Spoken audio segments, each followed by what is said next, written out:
There we go. There we go. Live from American Times World Headquarters here at the home of the Dixieline Connection at the foot of Turkey Cock Mountain. Coming to you at 8:40 p.m. on May 4th, 2021. And I got a good strong signal. What's going on, fellas? Hit that like button.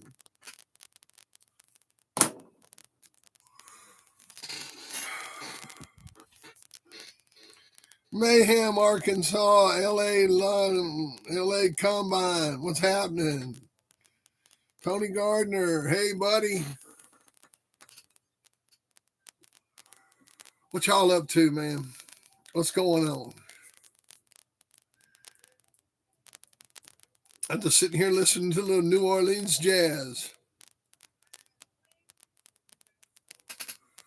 Just listened to a Red Sovine song and then a Louis Armstrong song. And now I'm listening to Honeysuckle Rose by Fats Waller. Y'all know about any of that music?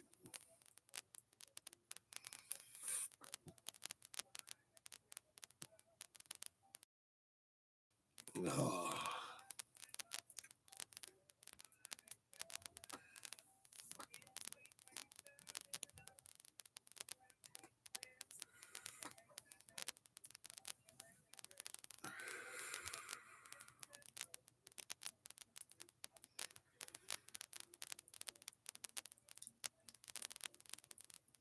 Well, I'm just hanging out, man. Filled some orders, listed some stuff on eBay, fed and watered my dogs, cleaned up shit. Played with two of them. It looked like it was going to thunder and lightning, and then it kind of blew around. Keep hearing thunder, but don't know whether it's going to come or not. I'm glad it didn't. I'd like to get my grass cut tomorrow. I got to go looking in the state tomorrow afternoon. So, thinking about bidding on it. Oh, sure, man. Yeah.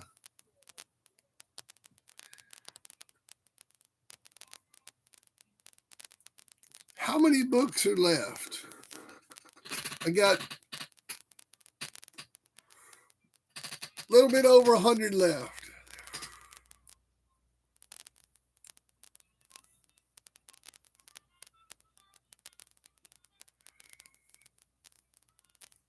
A little bit over 100.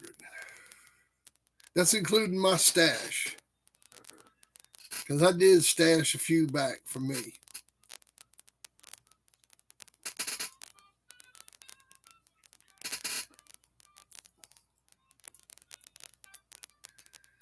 But in the numbered ones, there's a few over 100 left.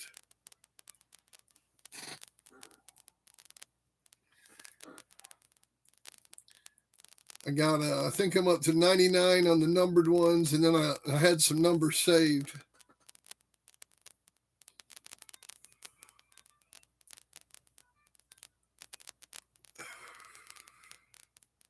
I had some lower numbers saved in case some old timers ordered it. But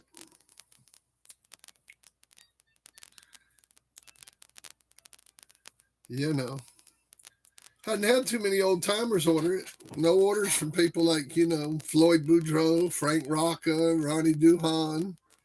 None of those people. All the people I order their books over the years, Richard Stratton, Gary Hammonds, all the people who's I've ordered their books over the years, none of them have ordered my book. None of them. I sent Bob Stevens a free one. He sent me a free copy of his book. I didn't ask for it, but he sent it to me. And then after he sent me a free unasked for copy, he asked me for a free copy. He's like, well, I sent you a free copy. Will you send me a free copy? I'm like, well, I didn't really ask for a free copy of your book, but, I guess. Everybody wanting something for free out there, man.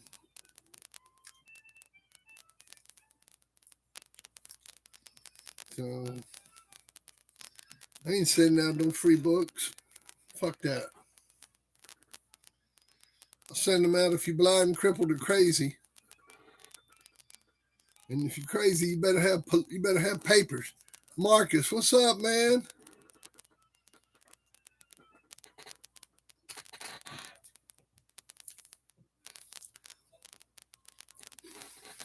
Hey, you got lucky, man, on having that DVD. I went to go make the other one. No more DVDs. I didn't have the other DVD for Dude.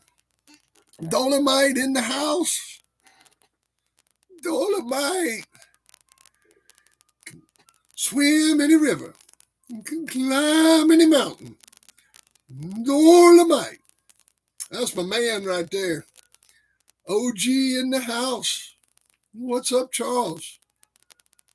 Paris. What's going on, man? It's filling up fast. Y'all doing all right tonight? Hit that like button. Hit that subscribe button. Hit that notification bell. Man, we all blessed. Yeah. I went to go grab one for Dude and blanks. There wasn't any in there. I had to order some from Amazon. It won't be here till like Thursday or Friday. Because I'll be damned if I'm going to Walmart. I don't do the Walmart thing. I do the Amazon thing. I go to Aldi and I go to my drugstore. I go to the little local Dollar General. And that's about it, man. I don't go to Walmart. I don't do it. Too much for me, man. I got that agoraphobia, man. I don't like going into Walmart. Too many people.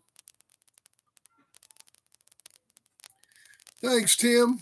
Appreciate it, man. You know, it was still downloading last time I looked, Charles. Let me see if it finished downloading. You know, I live out here in the woods. Oh, I see it. Where'd you get that at? That's an old limb mill, ain't it?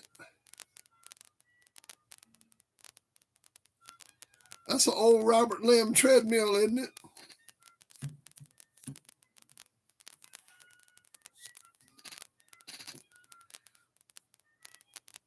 That's like an old Robert Limb mill, or is that not even a Robert Limb mill? What the hell is that? That is an old limb mill. I thought so. Where'd you get that at, man? Is that yours?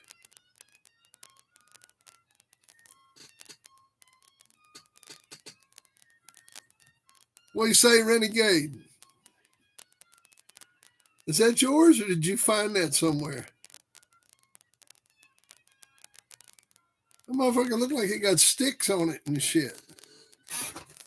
What's up, Tom?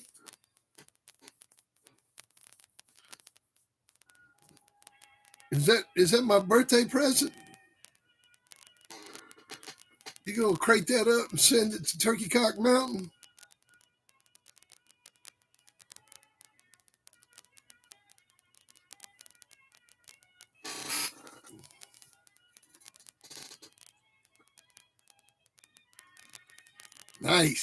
Nice. That's what I'm talking about. See if you can see that. Check that out.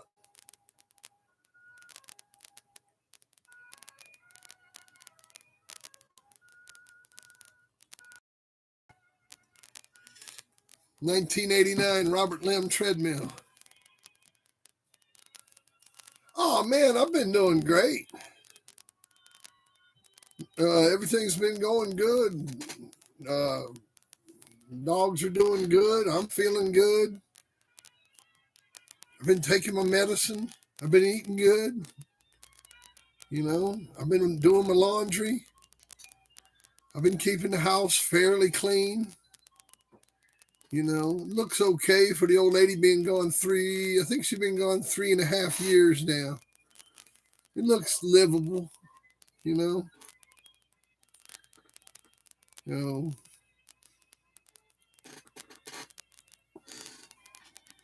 Arrowhead, what's going on?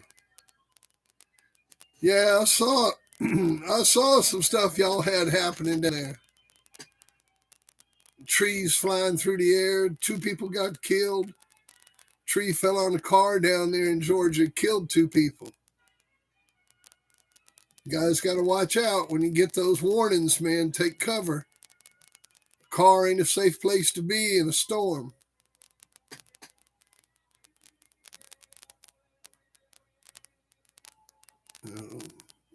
Gotta get up under some stairs or get inside a block building, pull into a fire station somewhere and go inside.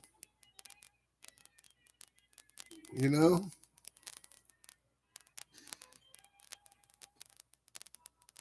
Damn.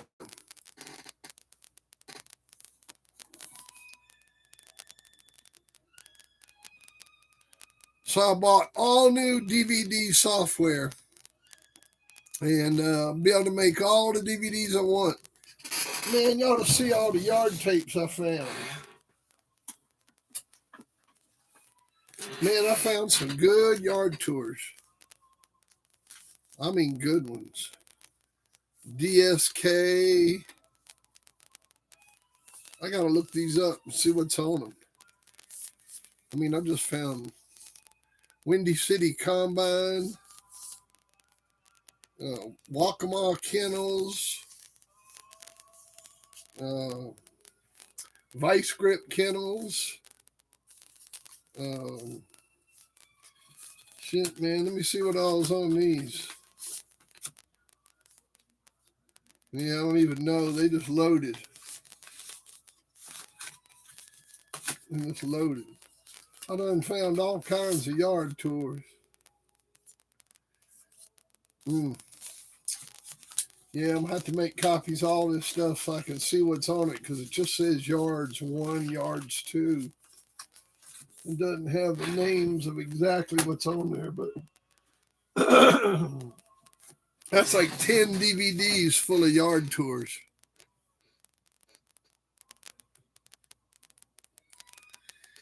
Yeah, that's not a bad idea. Or just, just do a couple at a time. Yeah. You know, it's pretty cool. I got those. Went up there one time. I went up there in the real early 90s. Up there in Pittsburgh. Went up there with Rick Morehouse. We took a bitch up there off of Pedro and Miss Kitty and matched into him. Rick handled and conditioned my dog. We won. It was that little 3-match show they had up there.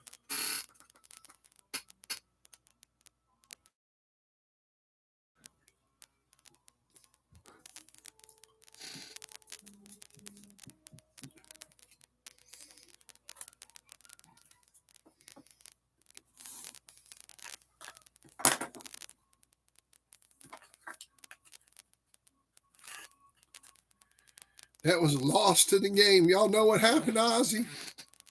He was in a damn car accident. Guy was almost 90 years old. 80-something years old, man, in perfect health. Got in a car accident and died from internal injuries.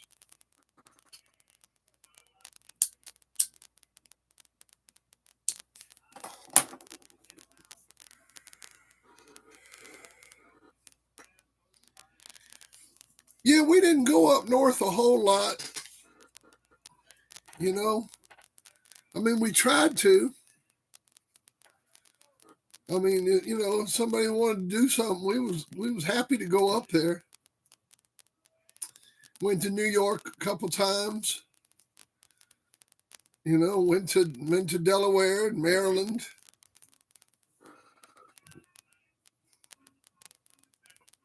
Pennsylvania, West Virginia a lot, Kentucky, Tennessee, Georgia, South Carolina. But, you know, in the 80s and 90s, most of the action was right there, man. Bill, most of the action was right there in North Carolina, man. I mean, you didn't have to go very far. Run into a fucking champion.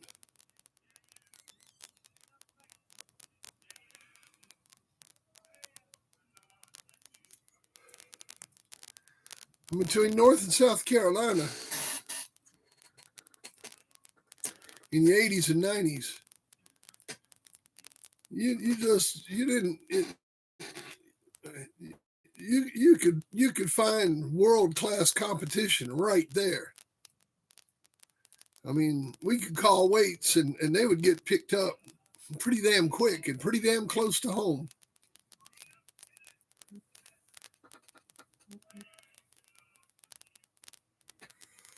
But, you know, we ran dogs open in the journal.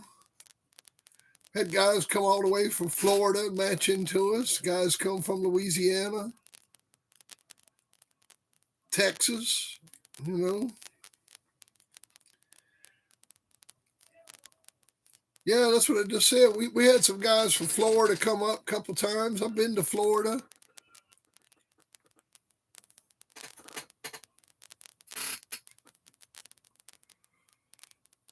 I like Florida.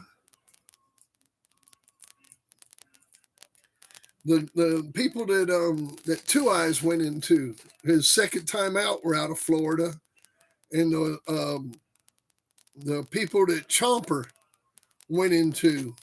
I'm trying to remember the name of the damn kennel, but the people that Two Eyes and Chomper went into were out of Florida. I'll remember the name of the kennel here in a minute.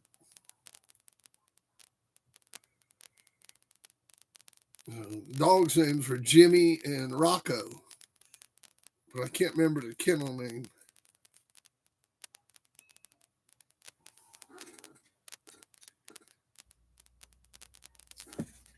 Oh yeah, man. Especially in the 80s in Texas, down around Waco, and shows. I've been to shows in the Tyler, Texas area, down there in the Big Thicket. But down there was a guy in Waco, Texas, I knew real good. I don't want to say his name, but back in 85, 86, 87, we used to go down there quite a bit. And them boys used to put on a lot of shows. Never been to Oklahoma with the dogs. Never been to Oklahoma. Now, driven through Oklahoma, drove through Oklahoma. Matter of fact, I stayed in Oklahoma City. I stayed in Oklahoma City back in 2017.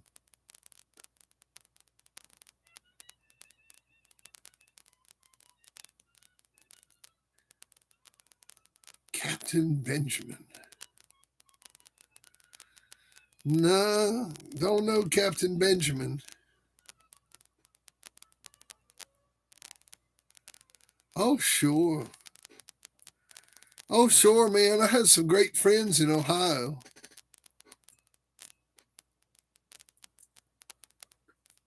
Mississippi, sure, man.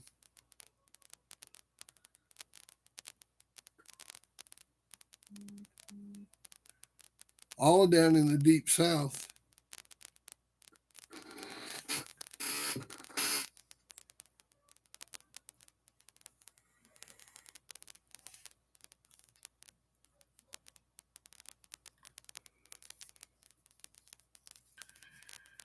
Well, the big place I remember in Mississippi was we'd go to Picayune.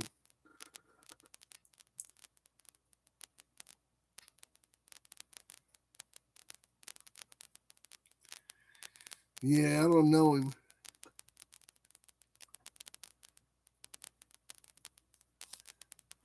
I don't know him.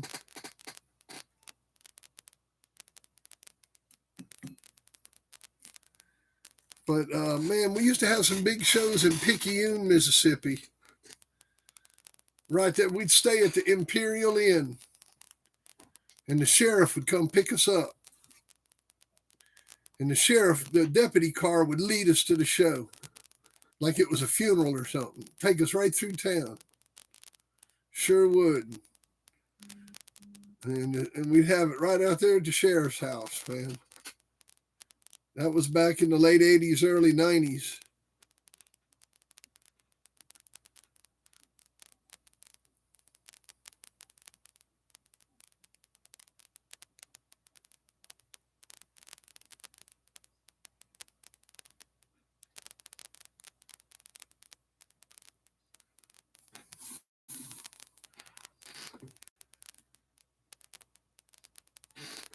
Y'all ain't talking about Ben David, are you? That old dude that was living in Taiwan. Did he move to South Carolina or something, or is that a different person?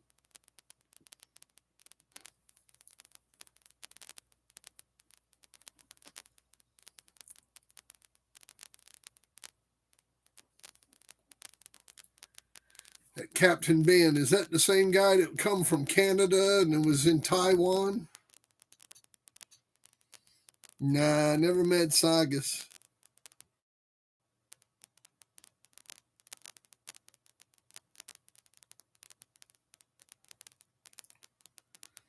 I said they're talking about that Captain Ben. If that's the Captain Ben from Canada, we whipped him. He had this little 32-pound bitch, man, this little two-time winner that he just was talked so much shit about. And we tried and tried to get on her, and he come up with all these rules and regulations, and he wouldn't do nothing. Man, I sent my dog to this guy up in Canada. He was a boxer, guy named Joe Da Silva. The guy was a boxer, and he took that little dog and conditioned her and went into Captain Ben David and beat him.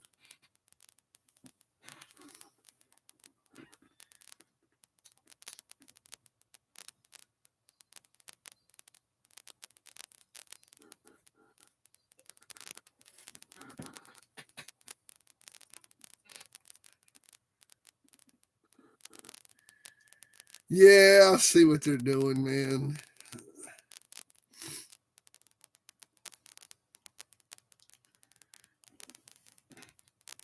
Hey, I saw him. He didn't know Andre Giroux.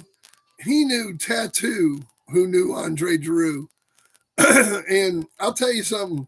I was at the very first match Ben David was ever at. It was in Warren, Ohio. And the people told him, you got to shut up. And he kept talking and talking and talking during the match. And them boys went over there and grabbed him and told him if he didn't shut up, they were going to duct tape his ass. That was the very first time I ever saw that guy, Captain Ben David. Then people had to go over there and grab him and tell him to shut the fuck up.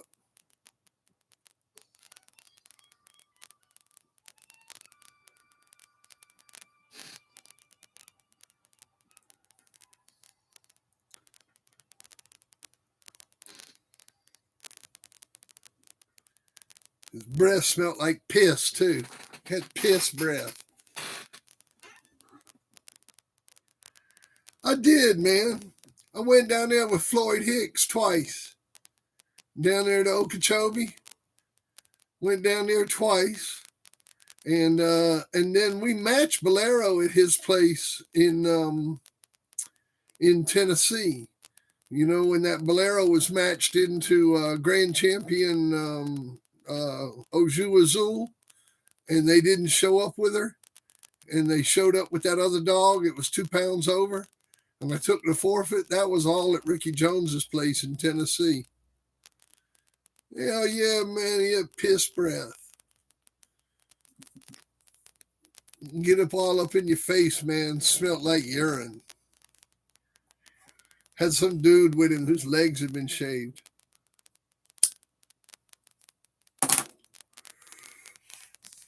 Weird scene, man. Weird scene.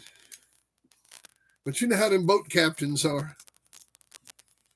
You know, you get out there on the ocean for a long time. A lot of weird shit goes down.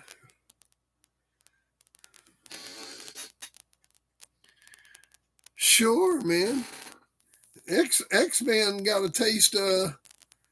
Ask them about that stymie dog. Ask them about that stymie dog. And Tennessee Dog Pound, I knew Chavez very well. We went into them with that Colby.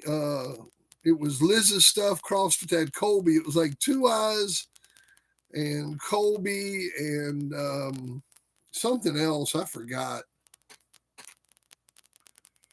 And we whoop him, boys.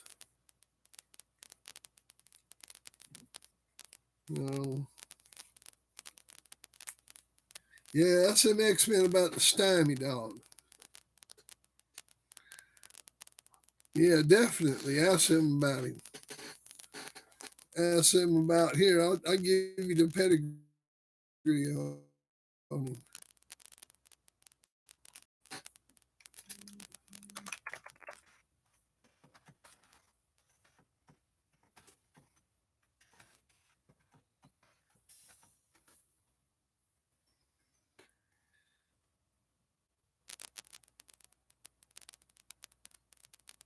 Let's see here.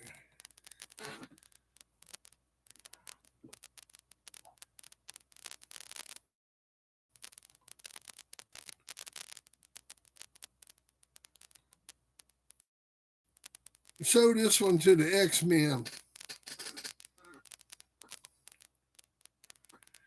They'll tell you a story.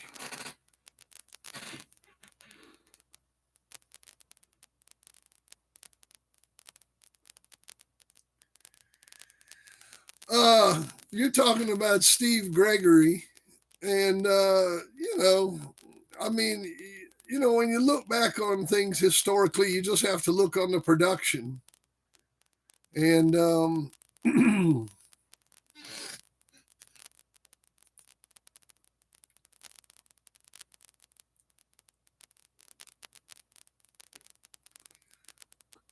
well,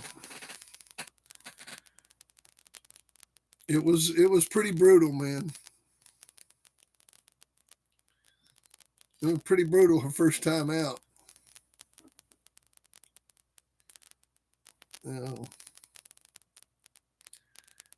She was a horrible little dog.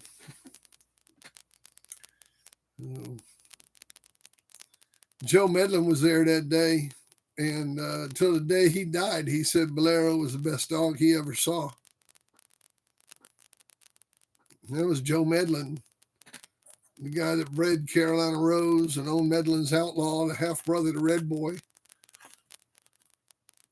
Till the day he died, he said Bolero was the best pit dog he ever saw.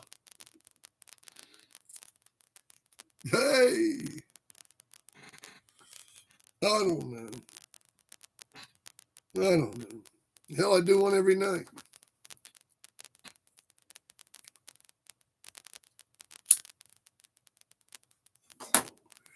I need them 1,000 subscribers, man. That's what I need. It's been so damn slow. I mean, these people have put up my stories and get, 5,000, 12,000 hits in a day.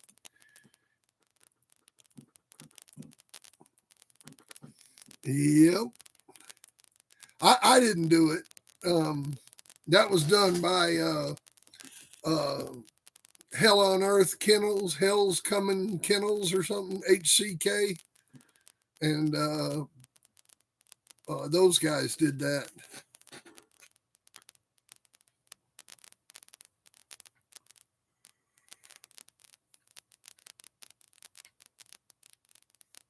That guy past history of the true game now. Asking for free book. Stole PS stories. Yeah, it's pretty wild, man. How do they do that where it makes that little voice? Is that...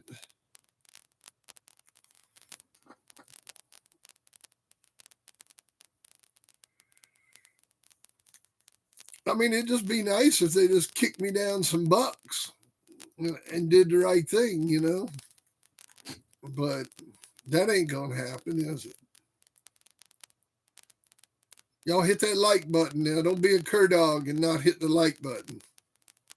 Only cur dogs don't hit that like button. Hit the like button, you cur dogs. Tsunami. That's who did that. Ah, very nice. Thank you so much. I appreciate it, man.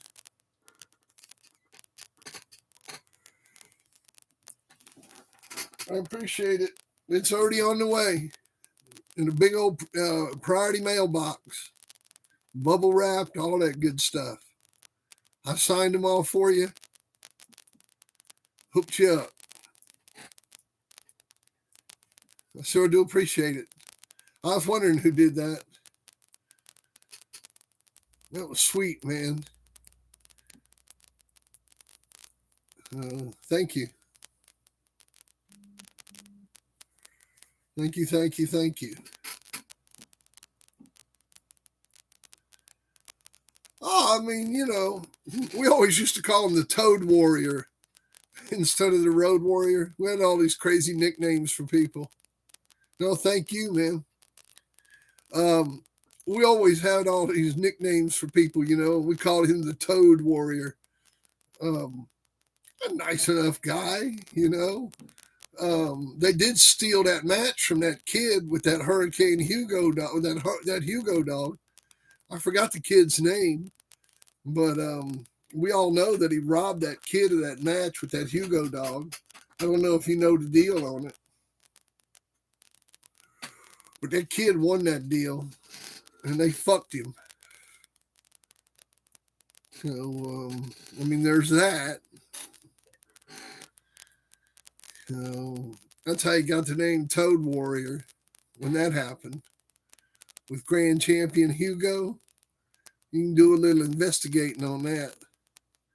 I'm sure there's somebody on here that knows about it. Well, I'd have to go back. And look up his opponent for his fifth.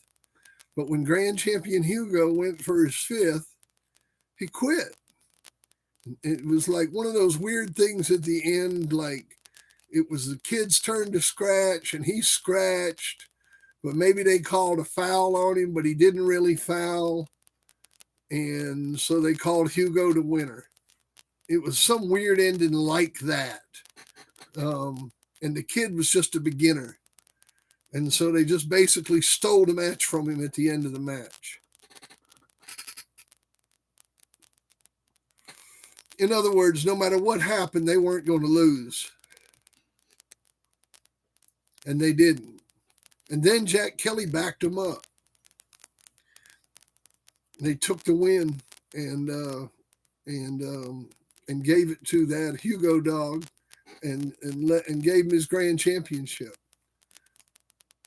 I mean, the whole thing was dirty.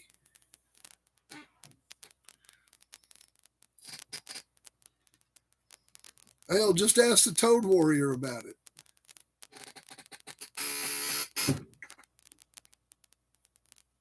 Ask him about Hugo's grand championship and what happened.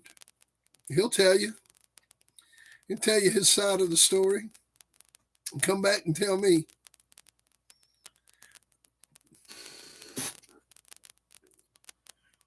I never heard of any Merlin dogs. Give us a pedigree, man. Merlin?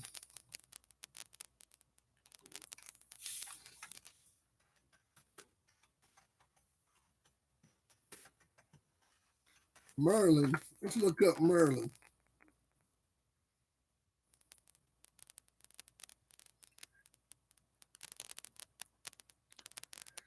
Never even heard of a Merlin dog. Candyman's Champion Merlin?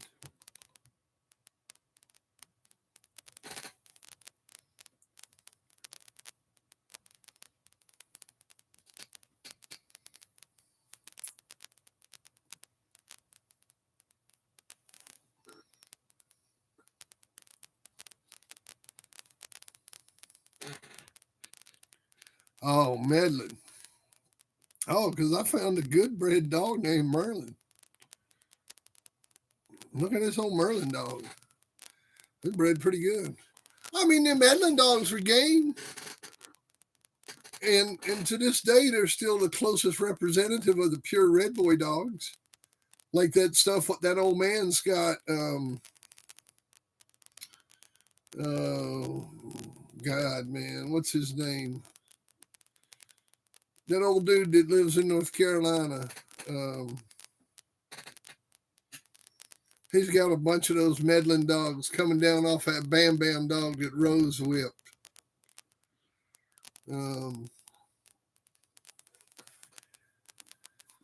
I can't remember all these people's names, man, all these peddlers. But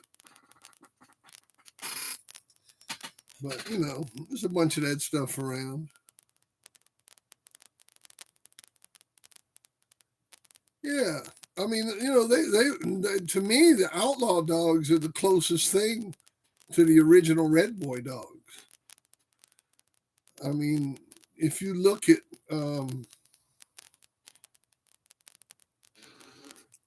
J.K. Deal, he's got some good stuff right from Medlin. But that's not who I'm thinking of. I'm thinking of that old black guy that lives in Greensboro.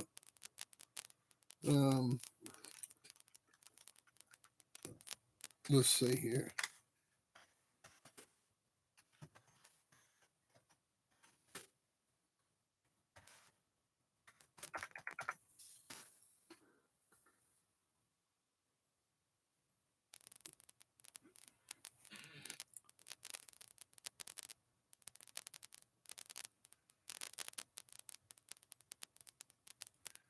What is that guy's name?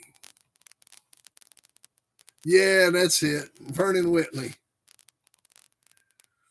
You know, Vernon's probably got the closest to the old Medlin stuff. You know, he pretty much got Jack Swinson's yard when Jack got out. And Vernon's probably got the closest to the old Medlin stuff without it being all messed up with Red Boy and Jeep and Yella and all that stuff. So, and Vernon, man, he's a pretty good old man, you know, keeps his stuff straight. I'd trust Vernon. And not that I wouldn't trust J.K. Deal. I don't know J.K. Deal. But I've known Vernon since I was a kid, man. I just couldn't put my finger on his name there for a minute. But I've known Vernon Whitley since I was a kid.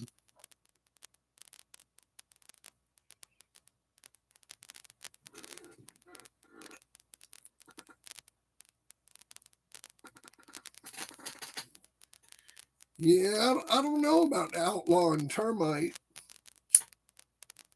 I mean, it might be cool. Sounds cool. I mean, we all saw Termite quit. I mean, you call it what you want, but he ran halfway across the box and stopped. Took about a 2 count and then finished his scratch. Some people call that quitting. Some people call it hesitating.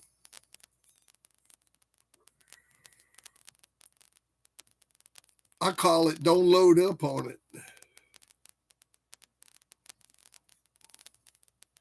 Well, he says in the story that he hesitated. If you read the story, he says he slowed down on his last scratch. He actually come to a complete stop in the middle of the box. Stood there, took a 2 count, and then finished his scratch. And anybody who was there saw it, and anybody that says that he didn't do it's lying. I've seen it, and everybody else seen it.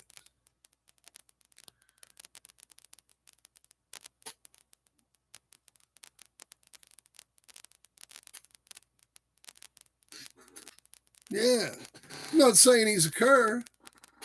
I'm saying under Al Brown rules, he'd have got counted out, but under Cajun rules, he had 10 seconds to get there, and he made it.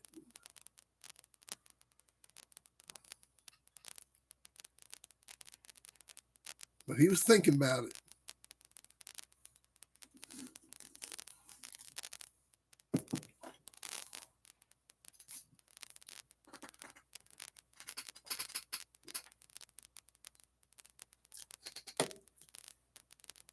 Did y'all know that Fletcher Chavis, he sent the dog to go into termite? Big Joe, he sent that dog to Rastaman to whoop termite. Yup, that's right.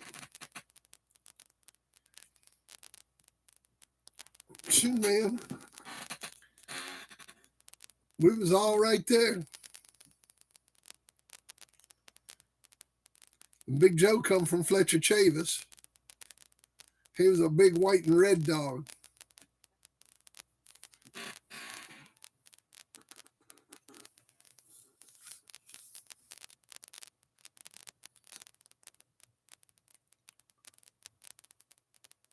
No, they weren't using them in my area. You couldn't get anybody to scratch under Al Brown rules. Al Brown rules state that a dog's got as long as he wants to scratch, as long as he continues to move forward. So if it takes a dog 30 seconds to scratch, it's okay as long as he continues to move forward during his scratch. Anytime he stops moving forward during his scratch, the scratch is counted out. So if he stops moving forward at any time, once he begins his forward motion, he has to continue his forward motion at all times. If he ever stops that forward motion, he's counted out. That's it. Those are the Al Brown rules. And when people would come up with special rules and shit, I'd be like, well, hell yeah, we'll do that. And let's scratch under Al Brown rules. Oh, hell no, man. We're not doing that shit. You crazy as hell. Boom, boom, boom. Can't do that. You know, because I was always trying to get it over with as fast as possible. Any rule that I could come up with to end it quick.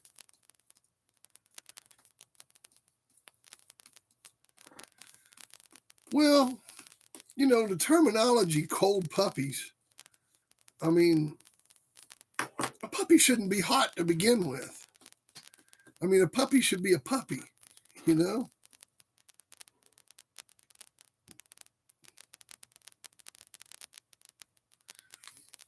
Yeah.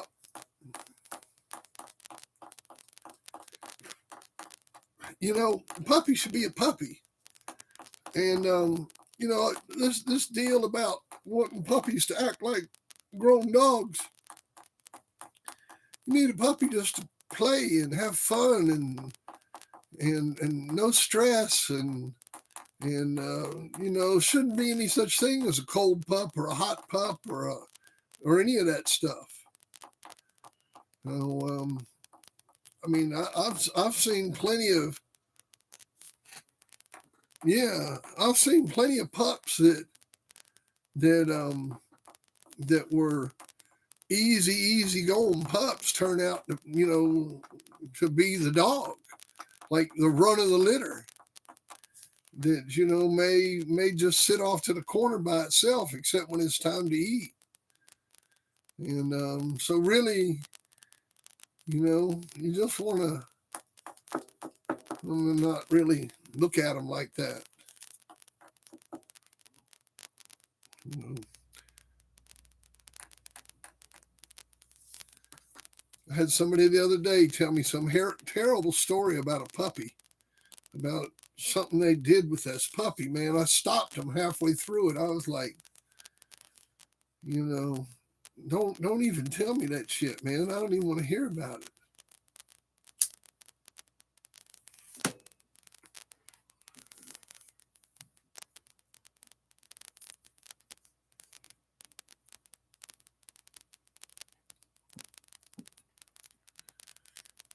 Now, the Jenkins stuff, if you're talking about that stuff out of Louisiana,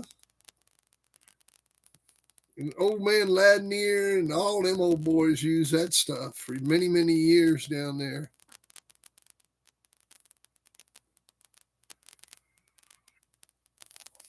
Yeah, what you're looking for in a puppy is a healthy, sociable, characteristic, well-built, you know, pup out of two parents that are the same way. And hopefully you can see the grandparents and they're the same way. That's what you're looking for. easy going, man. You don't want, most of the time when you see fire, fire means cur. All that barking and snapping and growling and snapping and snitching and flapping and crapping.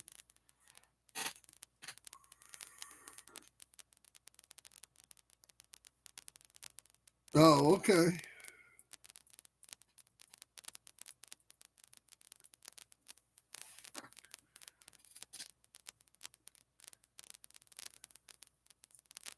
Well, good deal, man. I'm glad that's working out for y'all.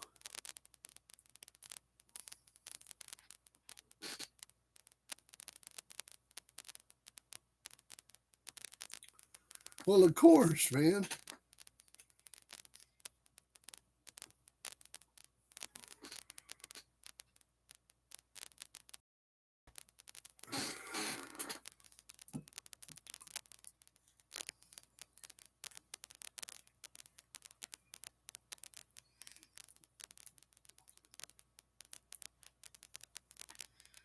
I mean, Two Eyes, he was the run of his litter. I mean, he barely made it. Barely made it. Pucky was the same thing, man. He was the run in his litter. I've always liked them little old runt dogs. The sorriest looking pup of the bunch. When I make a breeding, I always like keeping the sorriest looking puppy. If I'm only going to keep one, if something happens and I got to let some go, I'll keep the littlest one.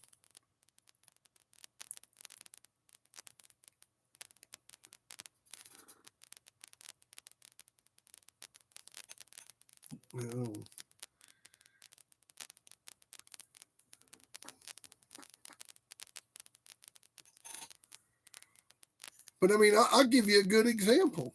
Eli Jr. and Brendy lived in the backyard together.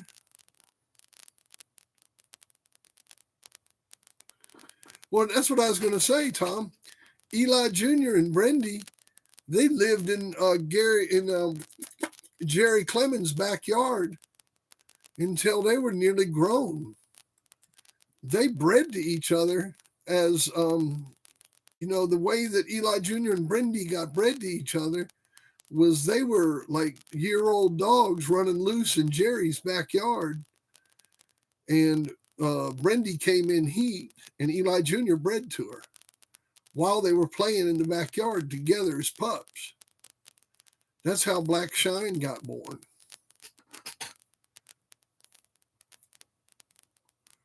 That's how that breeding happened.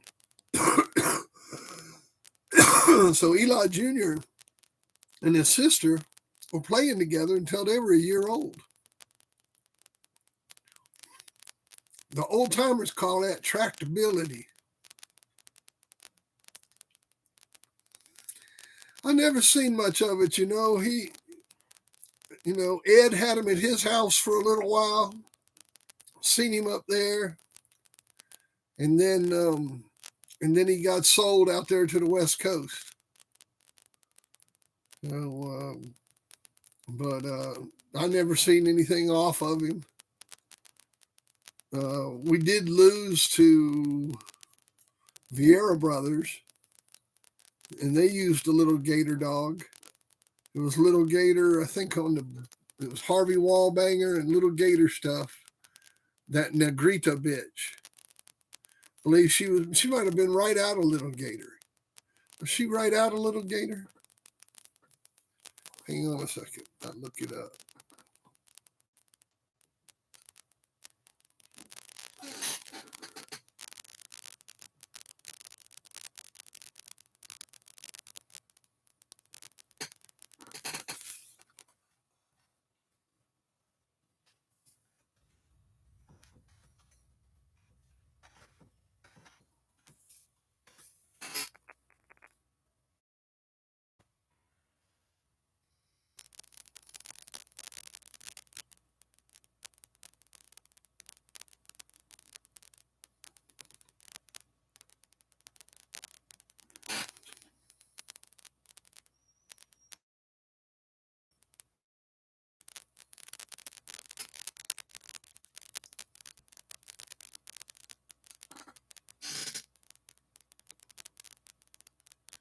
Yeah, she was right out a little gator.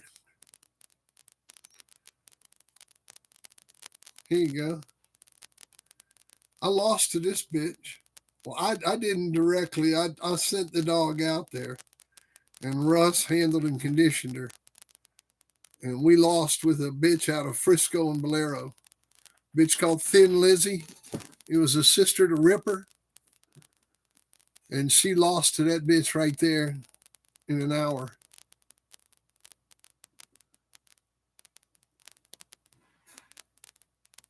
What do you say, Chris?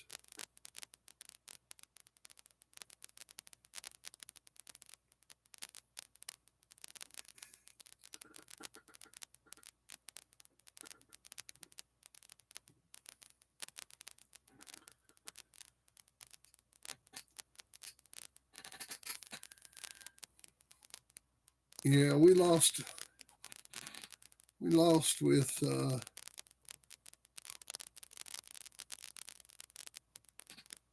We lost with. Hang on a second. Let's say what I lost with.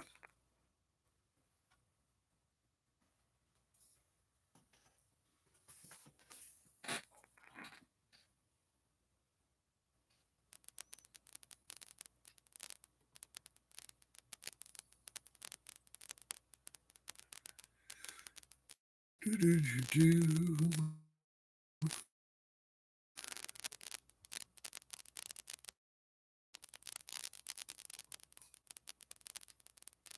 Sister.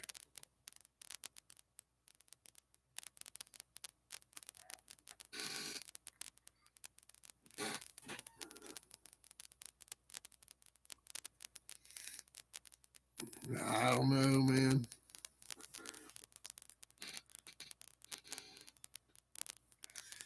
Who knows? Unless you're standing there breeding them dogs, you don't know how they bred. That pedigree I just put up, I made that breeding. That's how that bitch was bred. I was standing right there when that breeding was made.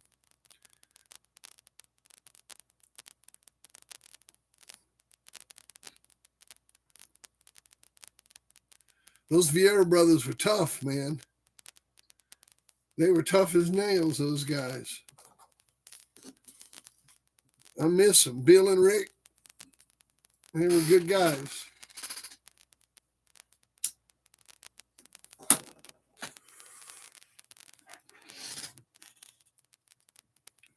Hell, one of them got shot by the Hells Angels at a car wash, killed him.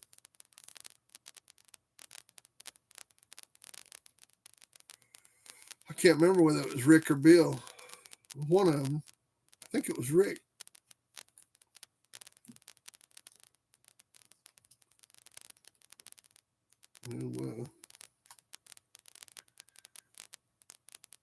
He went to pull out a shotgun, I think, and they fucking ate him up.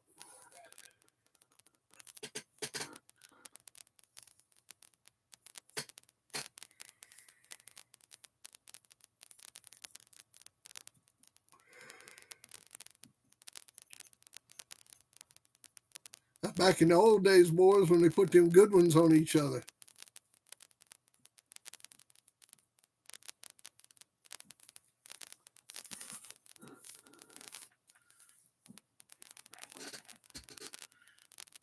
Daughter of Frisco and a daughter of Gator.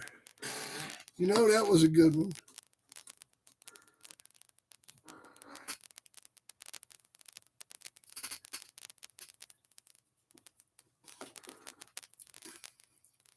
No, I'm back in the old days, man.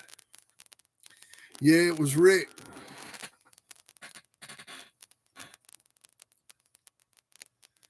He was at the car wash. Jameson, salute, Texas. What's going on? Yeah, we got 40 people in the room. What's happening tonight? We're sitting here looking at some pedigrees, talking about me getting my ass kicked by the Vieira brothers. Was one of them daughters a little gator? That was me, Big Mike, and TVK. That was a Dixieline Connection effort.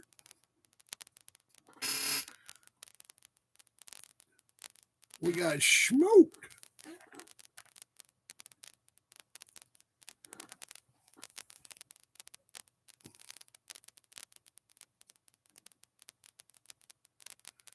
We've had a few good ones laying around here.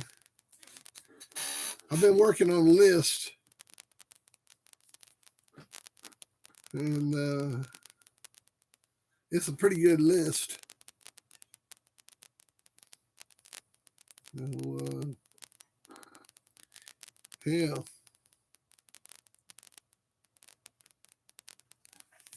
Yeah, I forgot to put her on my damn list. I appreciate that. I didn't have her on my list. Ranga-danga. I got a t-shirt I'm making. And it's got a list of all my dogs on the back of it.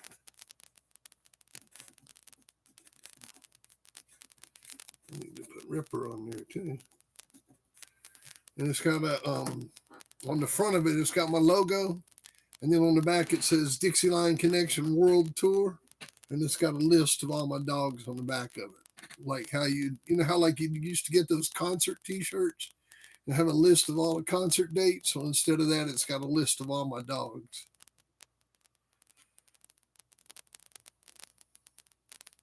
Nah, I never went down there.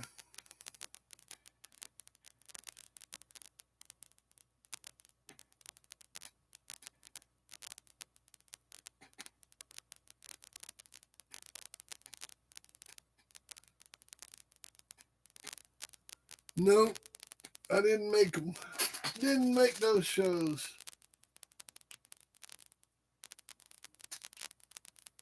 Powering on. Welcome to Where's my music at, man?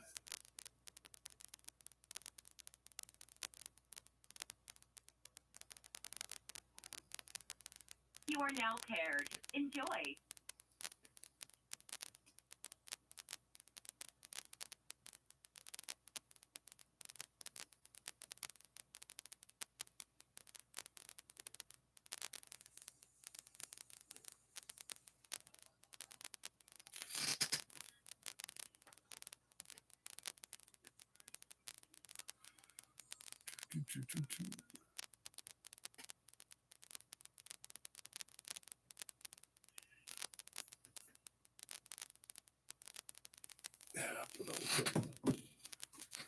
Let it play. No, never seen Andy Cap.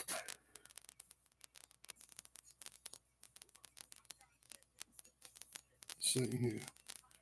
China Game Dogs. Are you in China?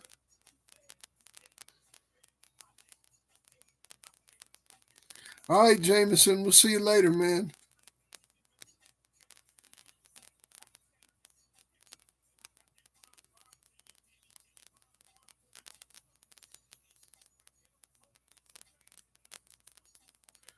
Cool, man.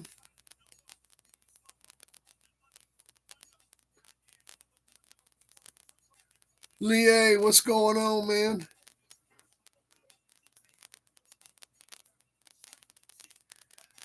I got your stuff right here on my board, right next to me here, man. I got you. You'd be first off the board.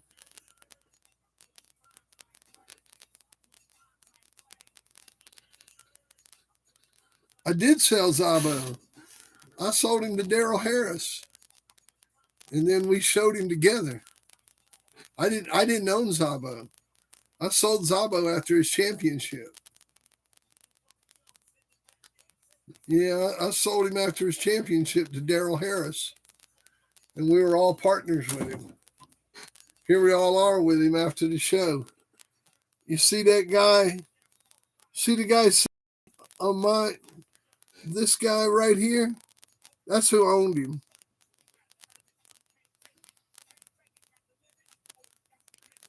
The other two guys, that's Sam Stallard and Po Chen from Taiwan.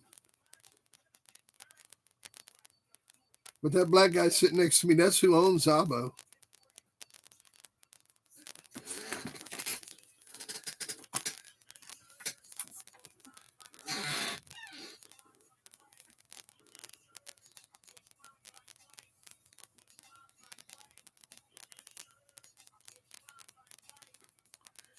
Cool deal, Lee. Shoot, man, I'm the one. I'm OCD like a motherfucker, man. I like getting my shit out. You ask everybody, man. I get my shit out, bam, bam, like right away. As soon as I log off, I pack everything up. I get it all packed up right away. I don't fuck around. You know,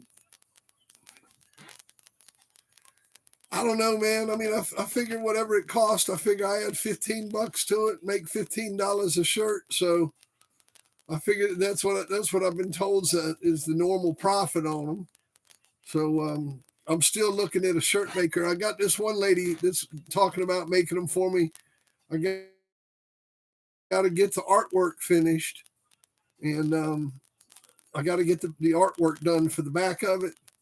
And once the artwork's finished, I'm going to take it to her and get them done. But, I don't know, $35, $40, whatever they cost. I'm not sure.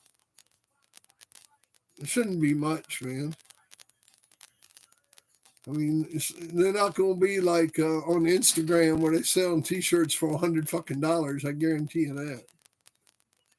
I mean, just, normal T-shirt price plus shipping. So, who knows? $50? How's that sound? $50? Is that including shipping? I don't know. Does that sound good? No. We'll see. We'll see. I still got it. It depends how many I get made, I mean, if I could get you guys to let me custom make them, I think I could save you about $8 or something. No, we never bred him, man. We never bred the dog.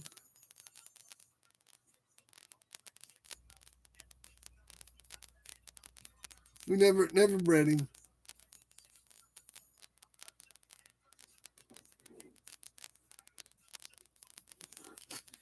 A lot of these old dogs, man, we never bred them. That Rastaman's Grand Champion Bronson, we never bred him. That John Wayne dog, Duke, that we beat Crenshaw with, we never bred him.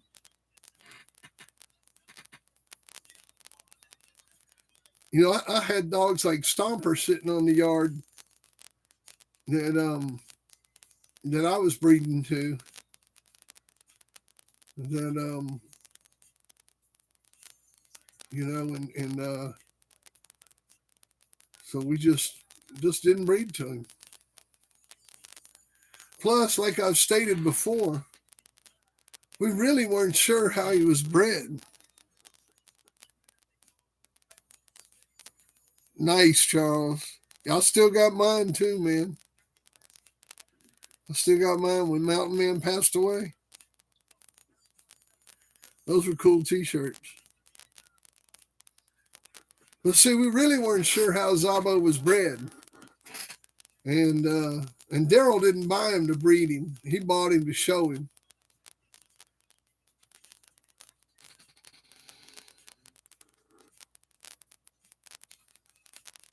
Oh, yeah.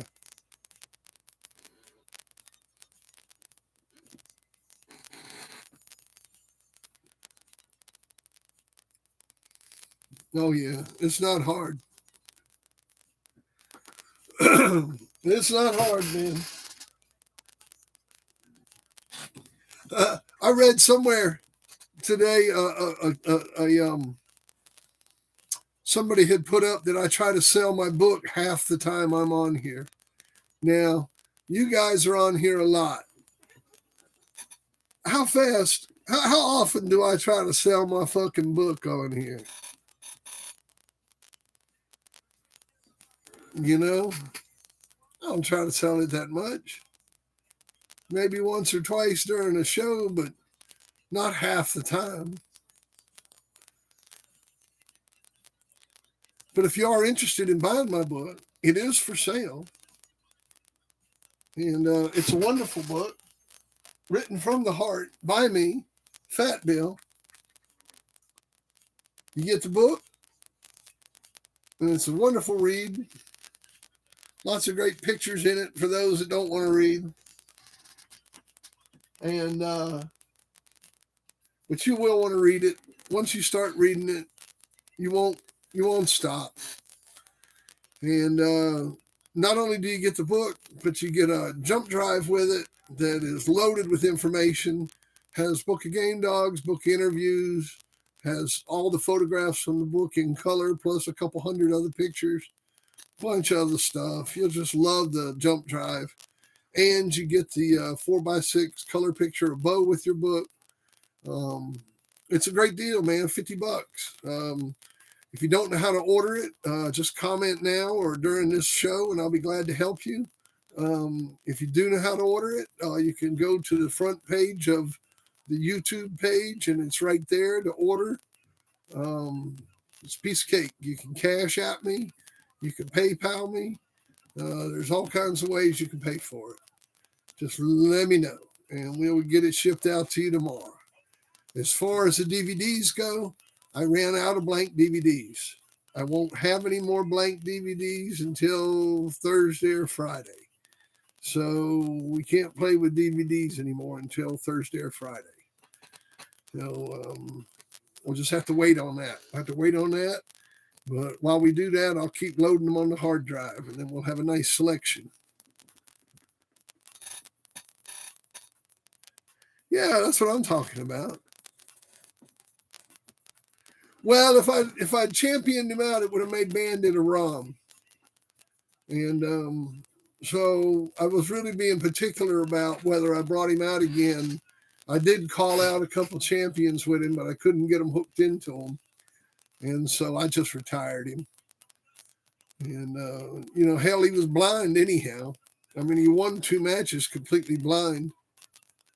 So, I mean, how many people match a dog stone blind twice?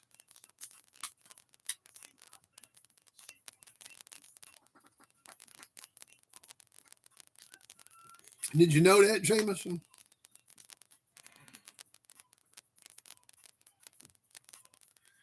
DOA's Twister. I don't know who that is.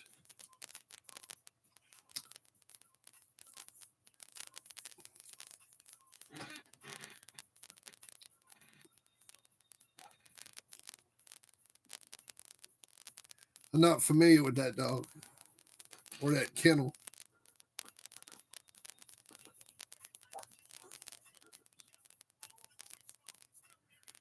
Oh, yeah, man. It's a piece of cake. You order it through there, you get it right away. I know, man. But you know what? If I can make enough money to pay my bills, that's all I'm trying to do. Look, guys, if I wanted, I've said this before and I'll say it again. If I wanted to have a new truck and a big house and all that shit off this dog business, all I got to do is start breeding puppies. All I got to do is take these 4 females I got, and when all of them come into heat, breed them all. Right? Right?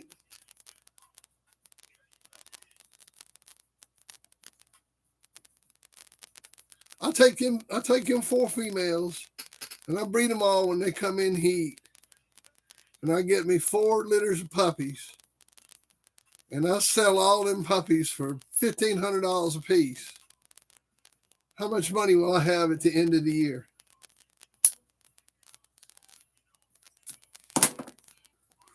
You figure each one of them have 5 puppies each.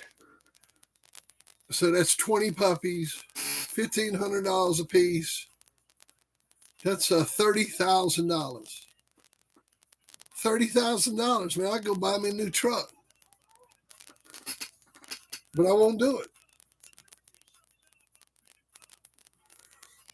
I'm too fucking gangster to do that shit, man. I'm not peddling no dogs to you. I'm not peddling no dogs to your friends. I'm not peddling no dogs to people neither one of us know. All of y'all can kiss my ass.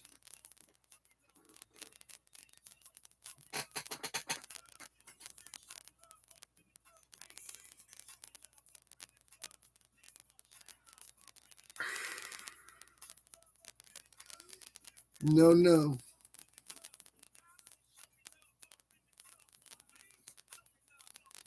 Everybody. Kiss my ass, man. Shit, I had these bitches spaded. You the man. Thank you, Airhead. Thank you. Appreciate it, Jameson. Oh man, I got a good Carl Mims story. Y'all want to hear a good Carl Mims story? We go back to the termite match. Man, so termite matches, right?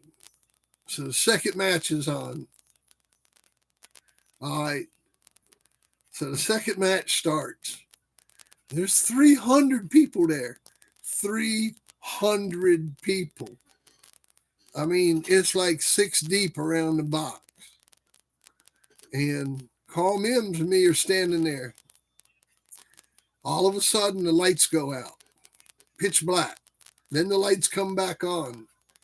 Then the lights go out again, and somebody says, "It's the police. The police are here." Everybody runs. Man, I've been handing my magazine out to people. I took about 50 copies of my magazine down there and have been handing it out to people.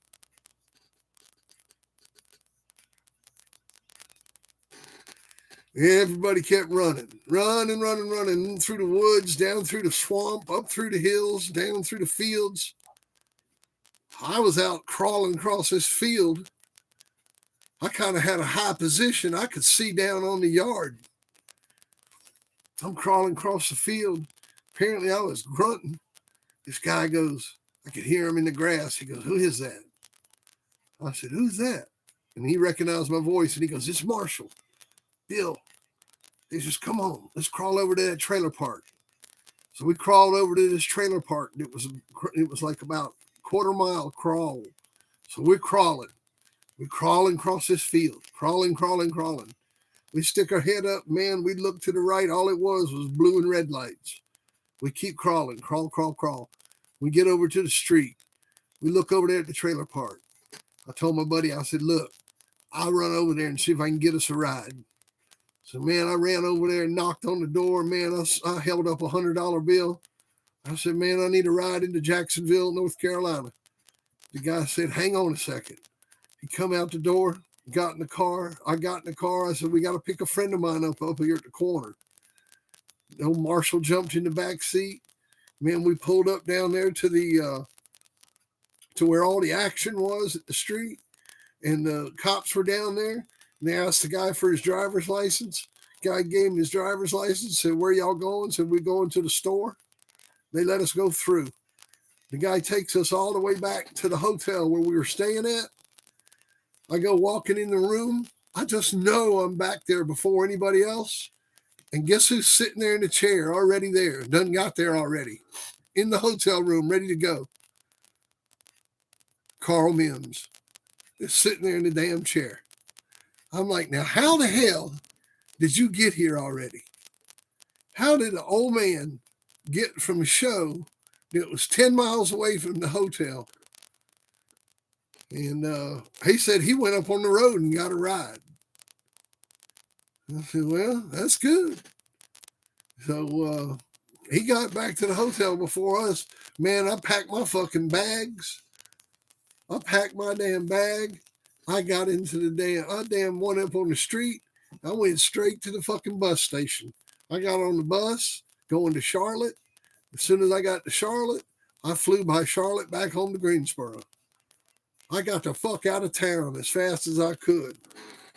Motherfuck Jacksonville, North Carolina. That's my Carl Mims story.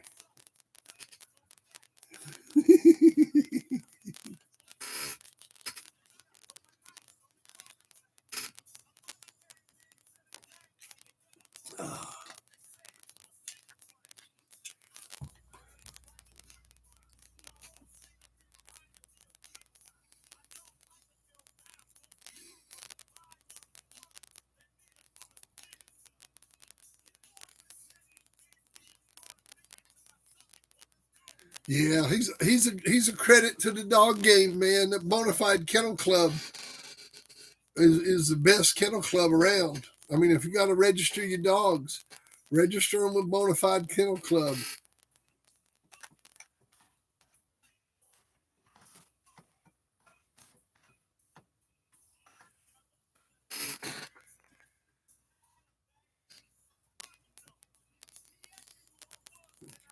Oh, it was wild, man. You could hear people hitting that swamp. I started running towards the swamp, and I heard people hitting that swamp. I made a U-turn. I went and started running back up the hill, and here come these spotlights coming down the hill. I was like, "Oh, son of a bitch, man!" I fucking made a left. I started running sideways on this hillside. I kept running until there wasn't no spotlights coming, and then I started heading up again. This shit was fucking wild, man.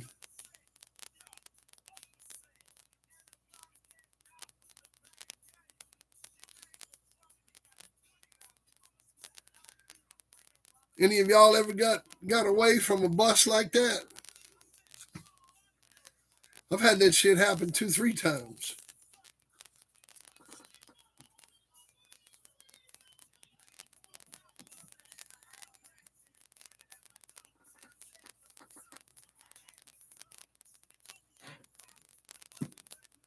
What's 50K, Jameson?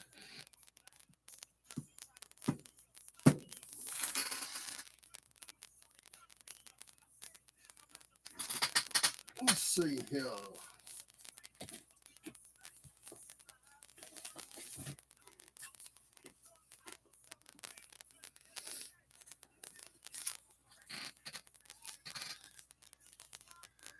Who wants to add a book to their dog collection?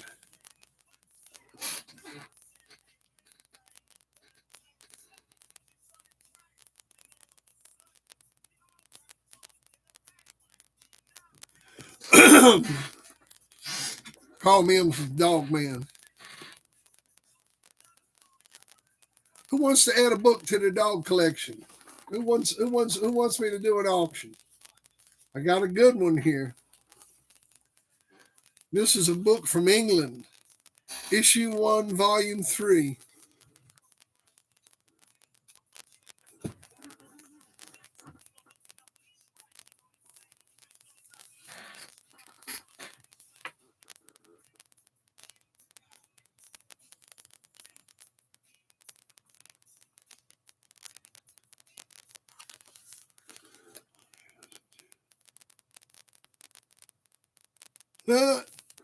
I ain't selling nothing. I got nothing for sale.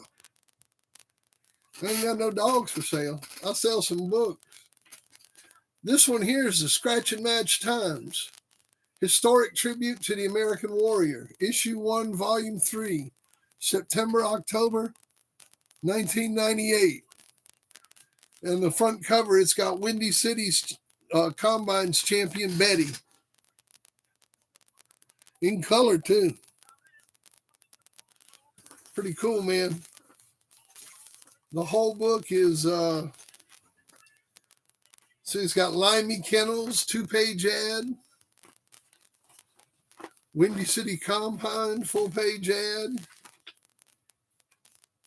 Don Mayfield, full-page ad.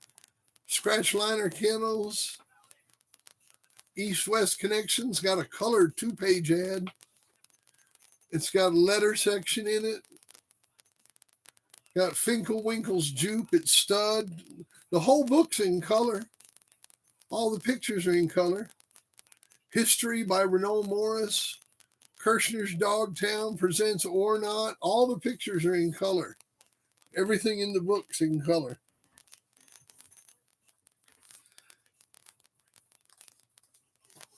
Yeah, man, this is pretty sweet. Dimitri's got an ad. Dead Serious Kennels got an ad, all in color.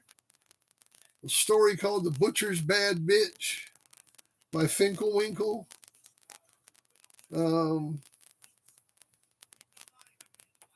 Story about Rude Boy.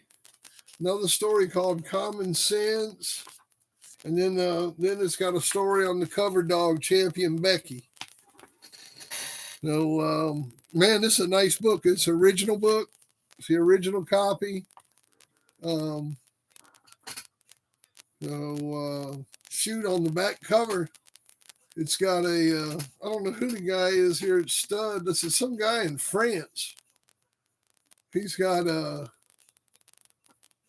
pure red boy dog at Stud. He got a son of Virgil at Stud. Oh, Stevens Virgil. He got a double grandson of Jeep at Stud. Two double grandsons of Jeep at Stud. That's on the back cover.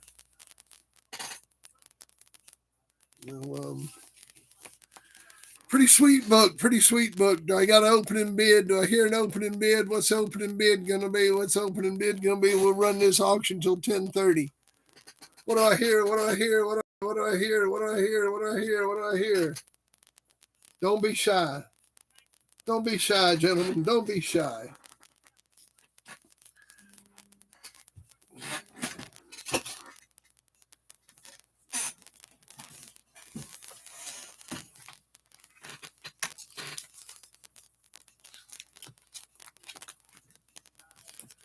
Let's see here.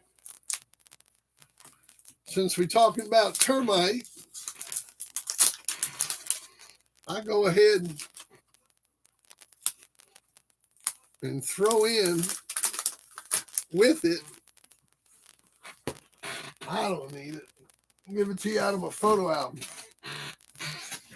Check this out. I'll throw in this photograph of termite with it. So you get the book and the photograph of termite. And I'll write, so I'll sign it on the back. I ain't going to write nothing.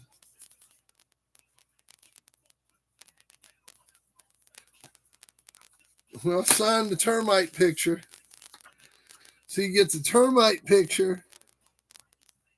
Termite.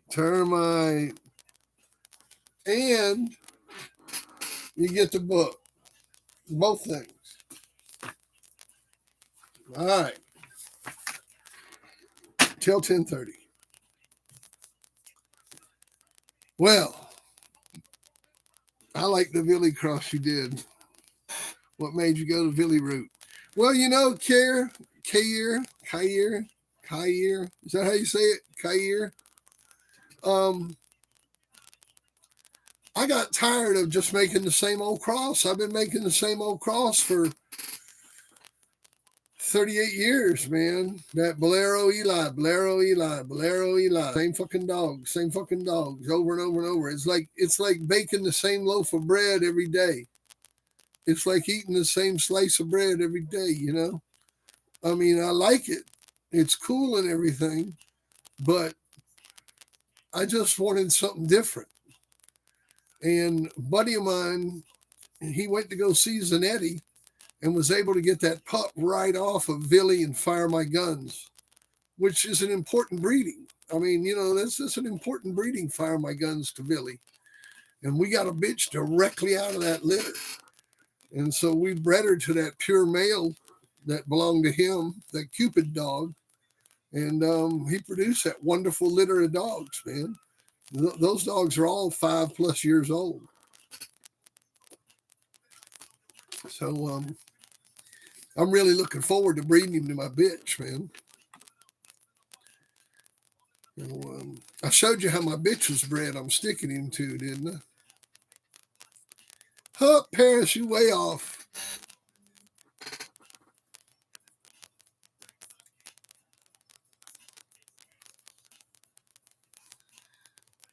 And the bitch I'm going to stick him to.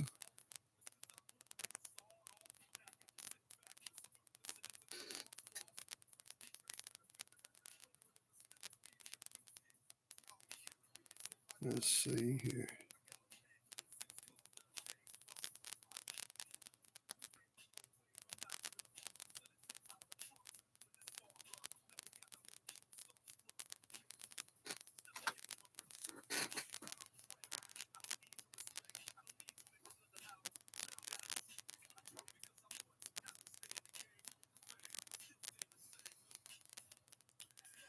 Oh, you hadn't seen the bitch? I'm going to breed him too.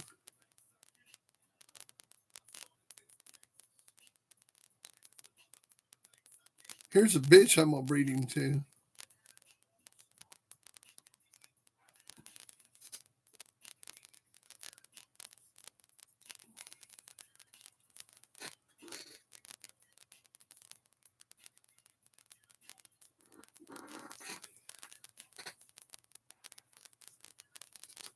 Man, as soon as she comes in heat.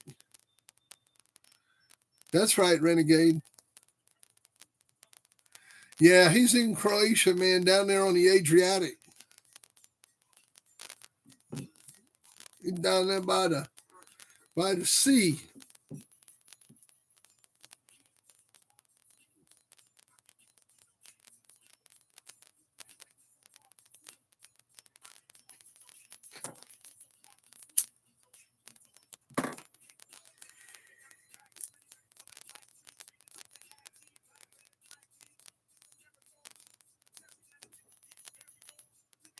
Bulldog in with $55. Scratching hard.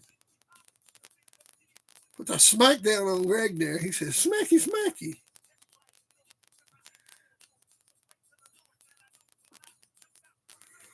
That's a pretty cool book, man. I didn't realize the whole thing was in color. I figured it was just a cover. But I got to going through it, and the whole damn thing was in color. I don't know, Eli.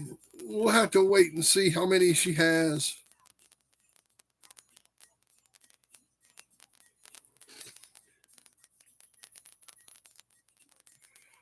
I got a lot of people talking about wanting one, but when I tell people the price of my puppies, they go ape shit, man.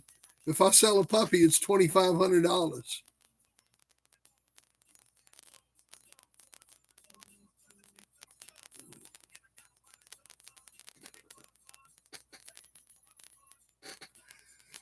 Walker, spend time with her. Paris Jackson in with $75.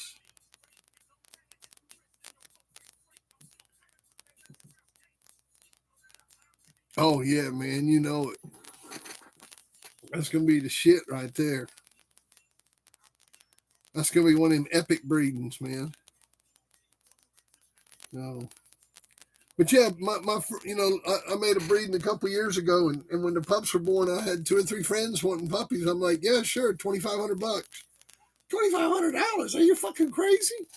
I'm like, well, there's 2 groups of people. There's the people that I give dogs to, and there's the people that spend $2,500 for them. And the ones I give them to are the ones that come and help me and work for me and do things for me and bust their ass for me. And then there's the people that don't, and they pay $2,500 fucking dollars. Yeah, man, just give her more attention. Give her more attention. You'd be amazed what that'll do for her.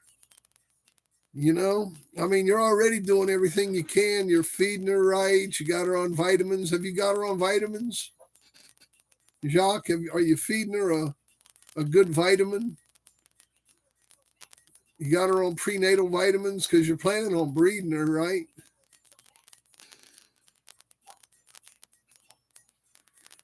Jacques, you got her on prenatal vitamins?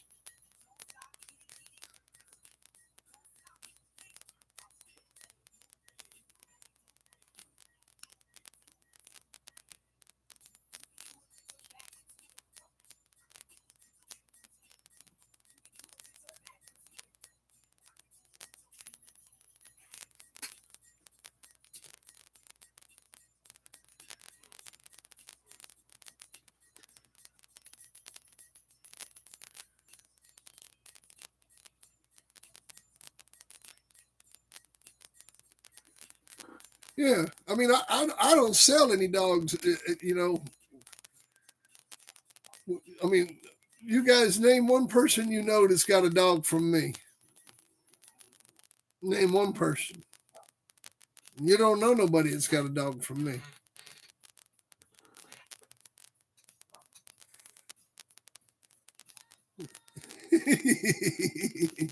Thanks, Greg.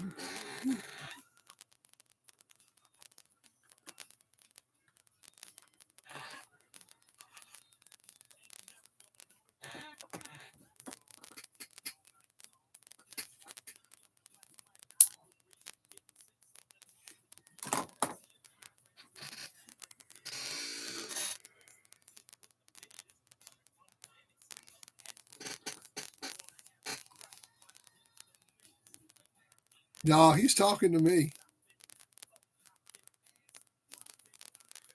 I asked him a question. I forgot what the damn question was.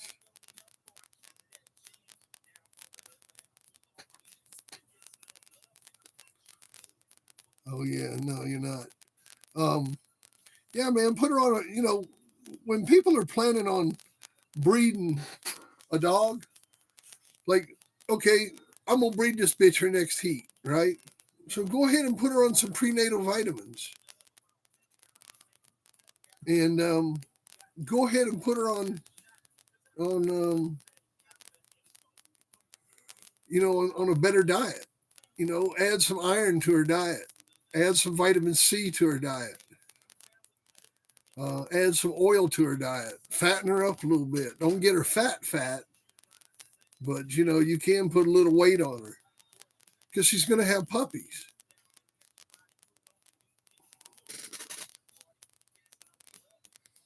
Yeah, they sure did.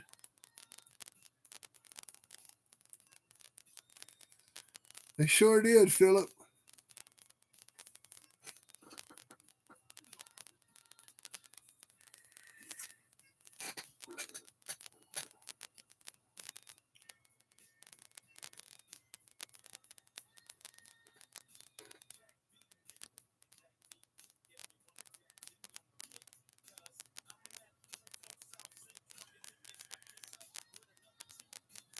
That's right. And he got the clearance. He got the clearance stuff from that guy in Oklahoma, man.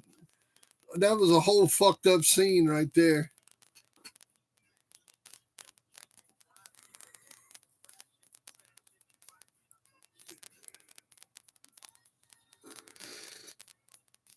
I'm not sure whether Clarence got stolen or repossessed.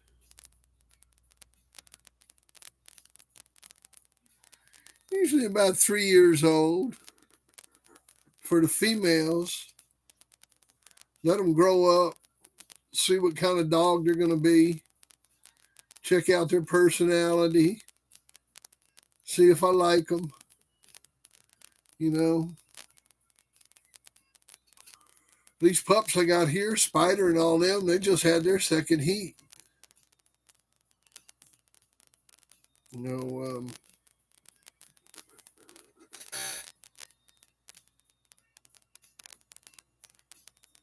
North Image.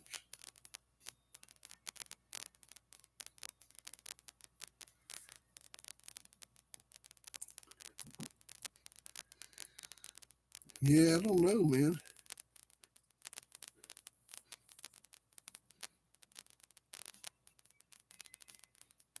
That's exactly right. Can't stop it.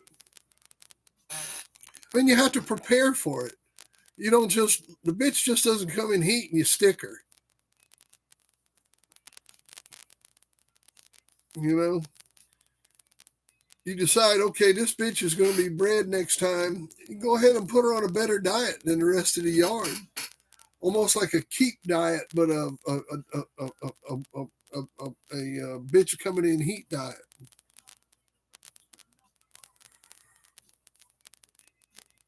That's right.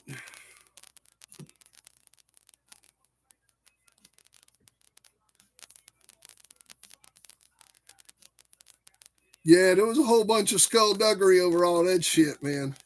We don't even want to get into all that.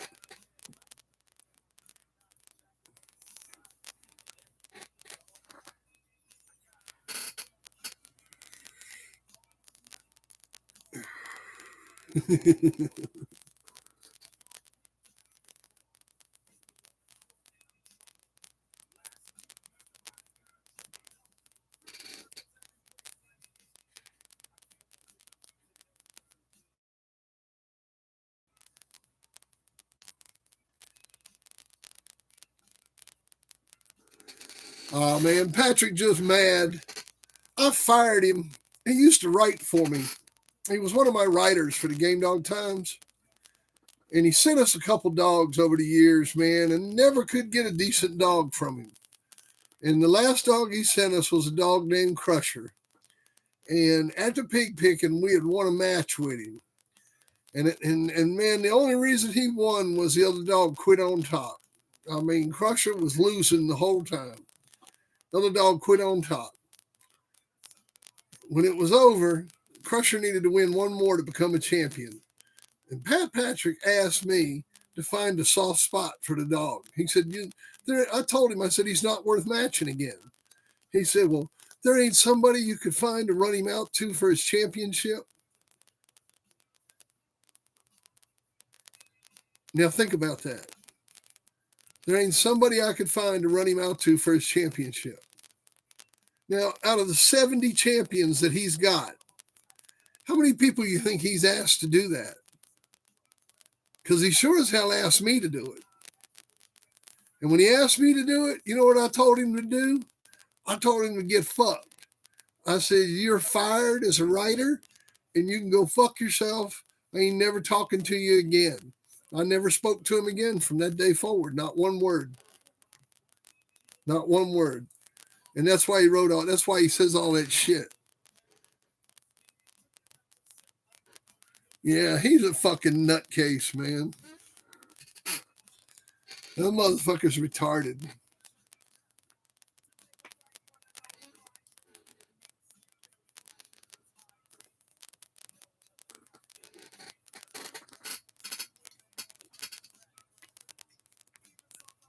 Oh, it turned out good, man. Them boys really like that stuff. I didn't keep any of it. I don't mess with stuff I didn't breed. So I didn't keep any of it. But they really like it. Jared, what's going on, my man?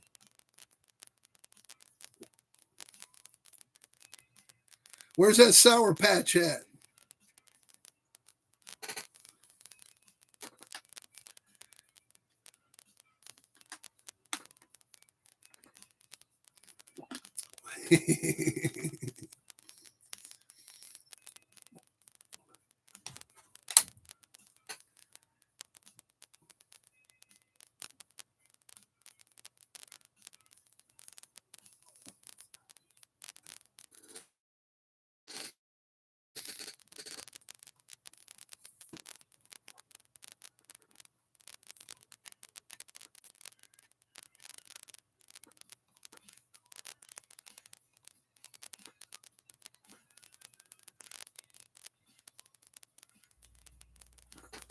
You the man.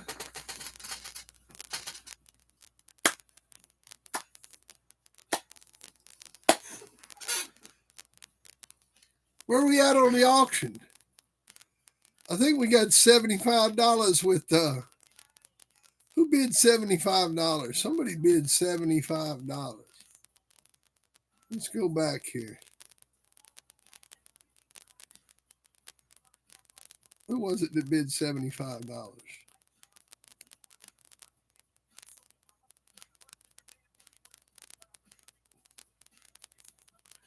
Oh, yeah, we got Paris Jackson with $75.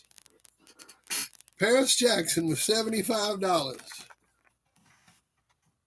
for the book and the termite picture. That includes the termite picture.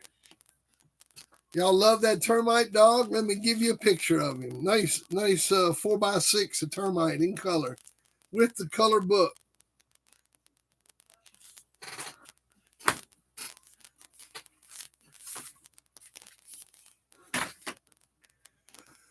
I can't wait to get my poster, man. I can't wait. I'm excited.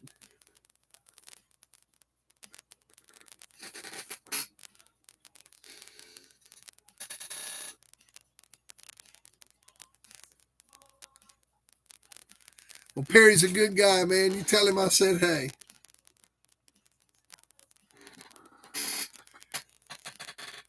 Oh,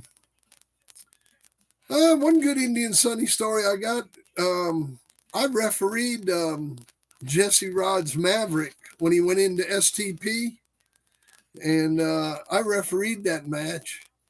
And Indian Sunny bet me some money. I bet on STP before the match. Then they asked me to referee it, and I won. And Sonny owed me like it was like $300 or $400. And we're all sitting at the bar. I remember we were sitting at the bar at the Holiday Inn. It was one of those rotating bars where it turned around at the top of the Holiday Inn. And Sonny excused himself to go to the bathroom. And not only did he not pay his bet that he owed, but he didn't pay his bar tab either, and fucking left, just left. And we didn't see him again the rest of that weekend, man. Yeah. Motherfucker still owes me a bet. So, that's the last time I seen Indian Sonny.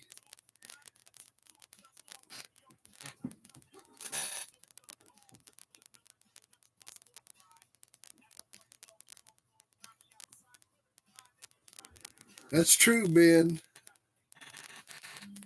You either had to be there or somebody had to be there, and everything was connected by the telephones back then. Everybody was on the phone with each other. We all knew what was going on. There wasn't no internet. We all had $300 a month phone bills back then. Any dog man from that time will tell you his phone bill was like this every month. I mean, you had them big old heavy phone bills. Y'all remember those?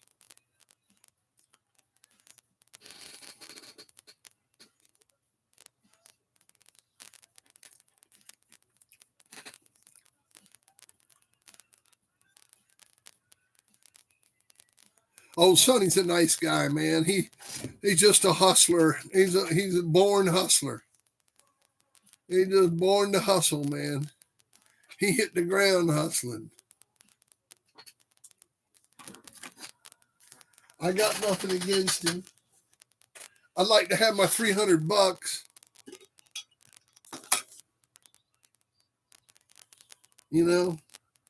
but I got nothing against the guy. Hell, it's fun that he owes me $300,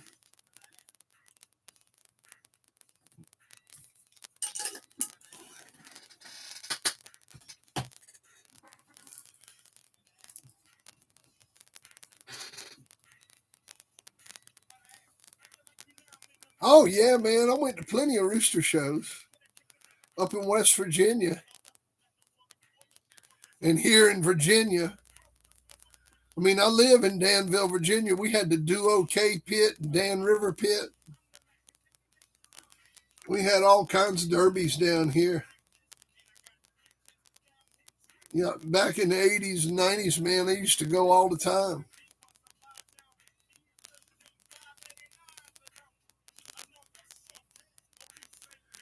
I mean, it was legal. It was legal in Virginia until I think 2004 or 2005.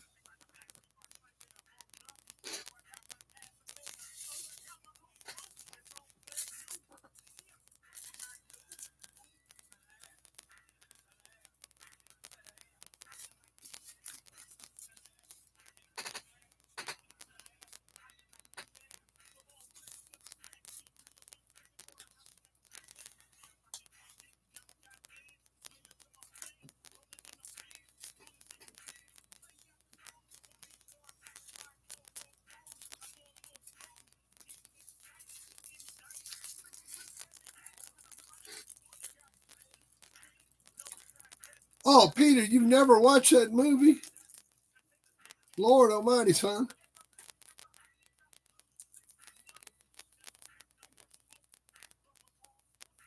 You're in for a treat tonight. That's an epic film, man.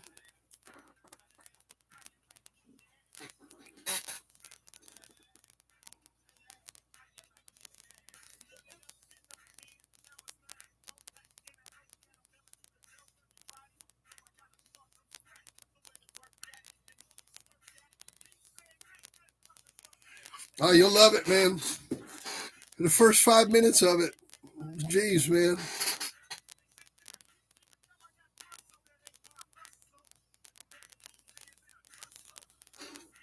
He's from the We Fuck 'em Hard tribe.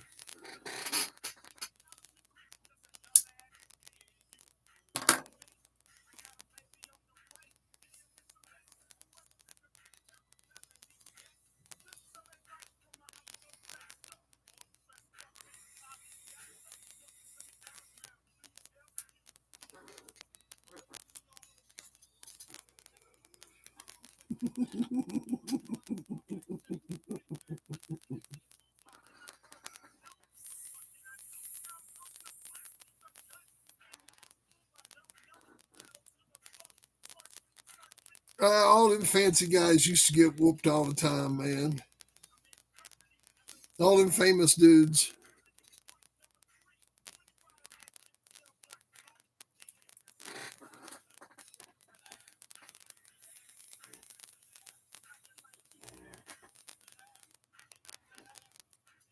Who was that old boy that played for Dallas?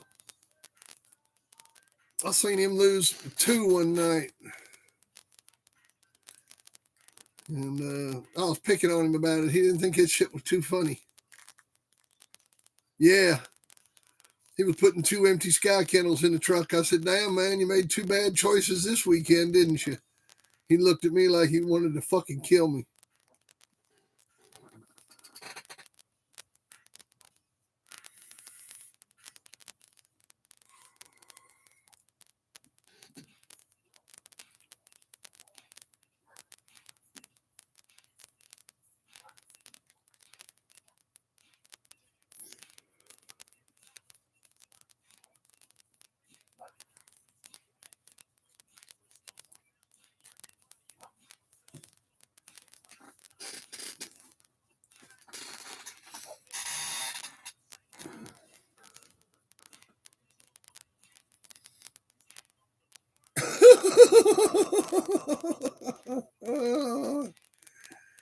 Oh my God.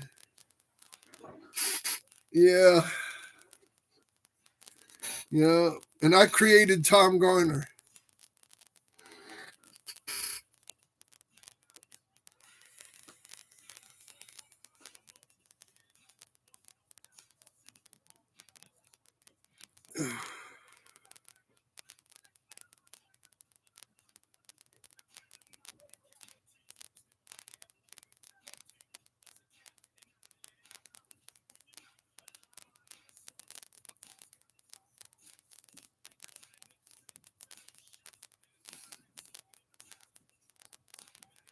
Man, Ed Crenshaw didn't have nothing to say when Maurice Carver was alive. He didn't have a word to say.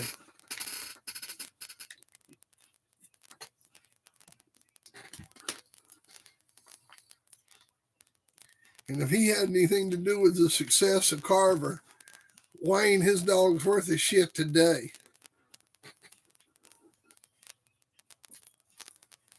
Yeah, it's all right. It's a little hokey, that Walker Payne movie. It don't compare to The Cockfighter. It don't have that grit. It's a good movie.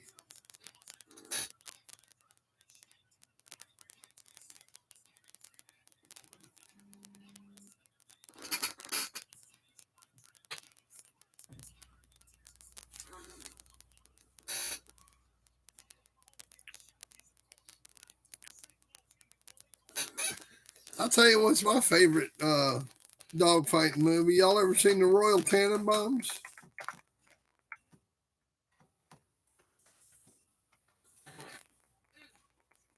Ever seen that movie? With Gene Hackman? Check that movie out.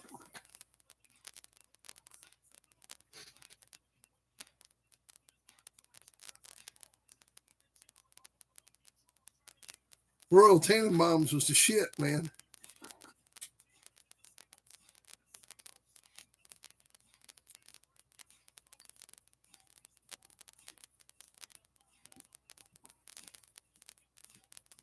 That's got your bulldogs in it. Yeah, that's got your bulldogs in it, man. Oh, Gene Hackman taking them grandchildren to the dog fights. Oh yeah, Gene Hackman takes the grandkids to the dog fights. Yeah, there's two scenes with dog fights in there where he takes the grandchildren to the dog fights.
Watch that, Greg.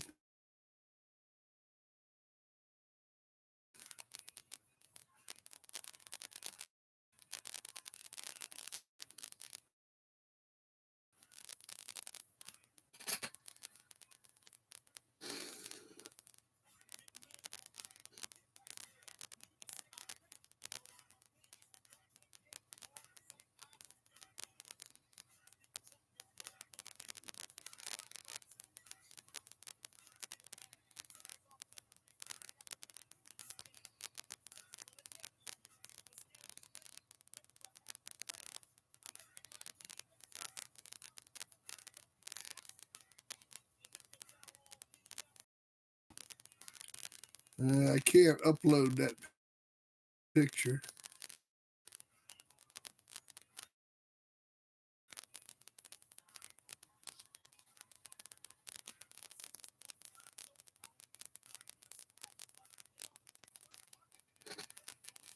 But anyhow, yeah, Ben Stiller's in it. Bill Murray's in it. There's a whole bunch of people in that movie.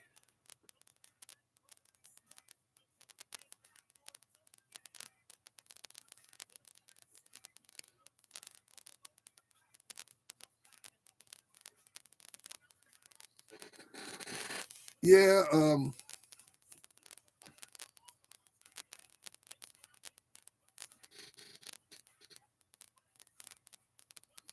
oh yeah, it's hilarious, man.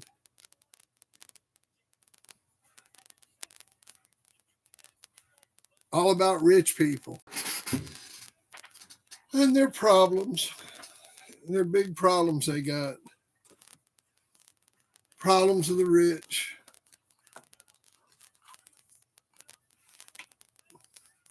Oh hell, man! I forgot about the damn auction. Paris, we're gonna call this bid.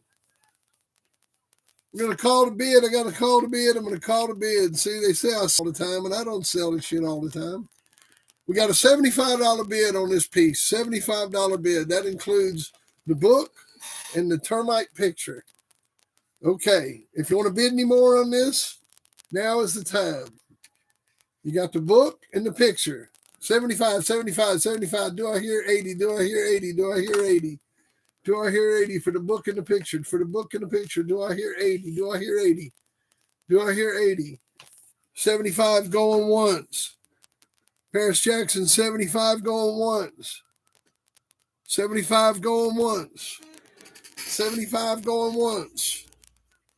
75 going twice. 75 going twice. Let me take me a drink here real quick.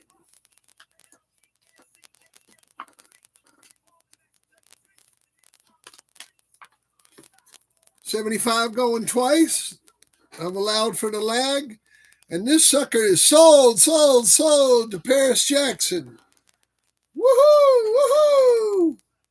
You win, Paris. You finally win one, baby. You got you one. All right. Yay for Paris. Yay. Hey, Paris, do you have a bow picture? It's the scratch and match times Historic Tribute to the American Warrior, Issue 1, Volume 3, September, October 1998. This was published in England. This was published in England in 1998. This came out of England. Subscription rates £20 in England, Europe £28, USA was £35. But this was published in England. Really cool piece, man.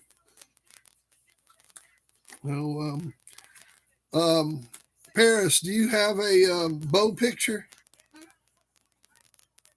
Have you won one of these yet? Paris, do you have one of those yet? Did you get a book with one of those, or a video, or anything like that?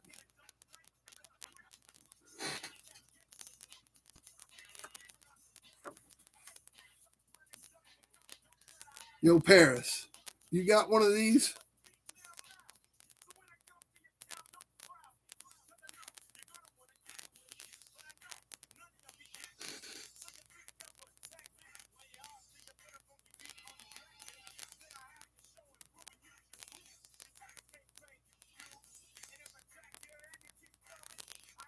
What book is it? Name of movie.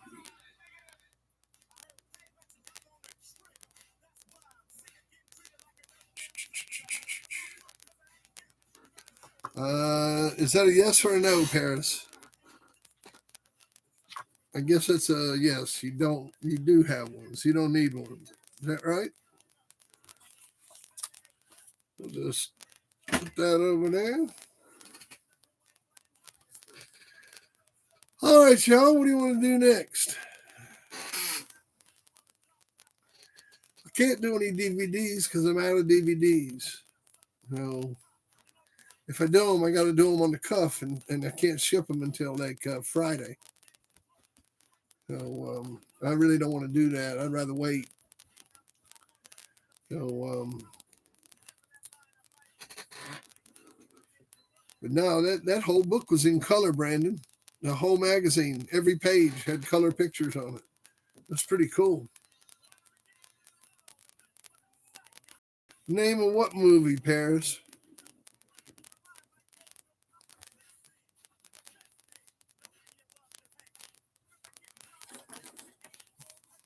Was it Feed Froze?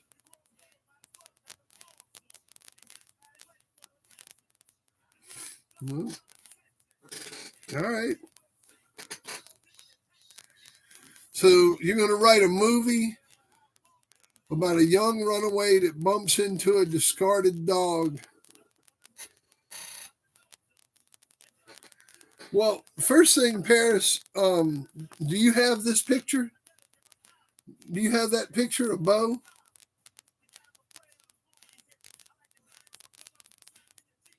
You got that picture of Bo? If you don't, I'm going to... Okay. I want to put that in there, too. I include that with it. Everybody gets one of those.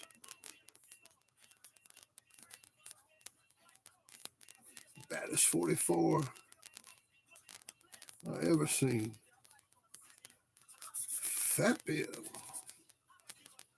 I'll sign that up for you. That was a serious dog right there now. Too bad he didn't get a hold of Termite. Termite, big dog. Big dog. Like 48 or something. You got Cash App? You could just hit my Cash App and put your address on there.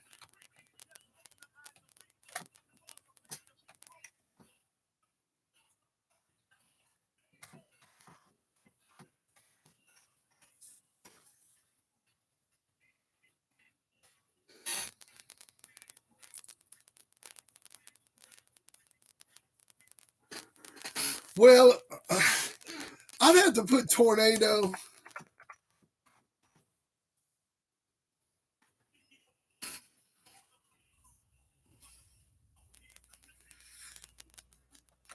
Virgil.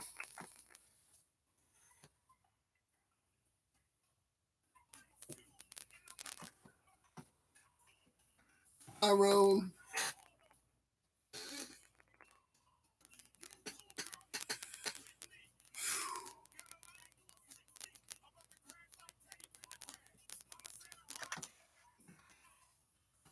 Laro.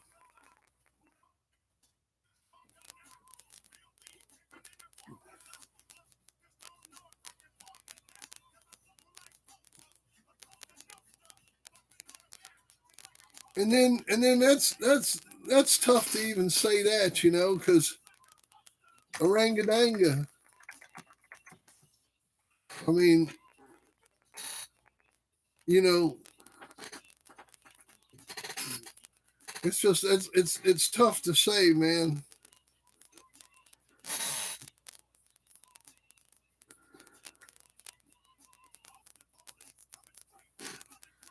No gambler's Virgil.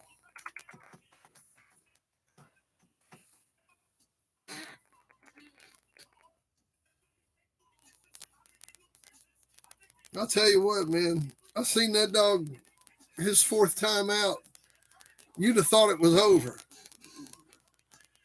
I mean, he got put to the bottom, got his leg broken, and he just stood up with his leg broken and bit the other dog down.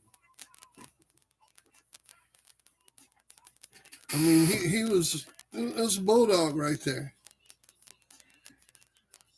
It was a bad motherfucker, man. But I've seen so many, man. I mean, it's just really hard to I mean, Lanier's grand champion Bronson. I mean, it's so hard not to put him in there. I mean, you know, it's so hard not to put him in there. I mean, 3 hours, 9 minutes, no turns, no out of holds. How can you not pick him as the baddest? You know, 309, no turns, no out of holds. I mean, isn't that the baddest?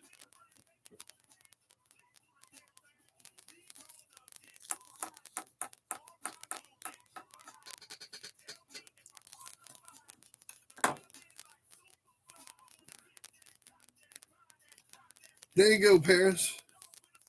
And just put your address in the notes. Make sure you put your address in the notes.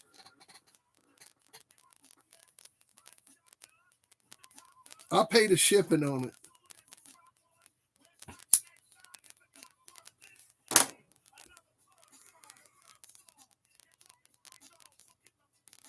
That was against Tom Garner and Lee Shockley.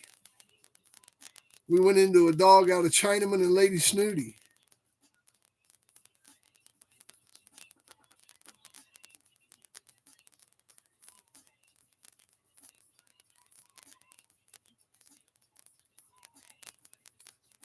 Damn.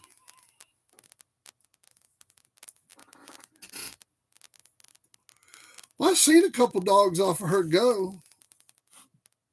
I mean, I went to Texas with Kenny, and what was that dog's name? Texan? I think his name was Texan, something like that. I took him down there to Texas and won with him, or Tosun, something. I had to look at her offspring.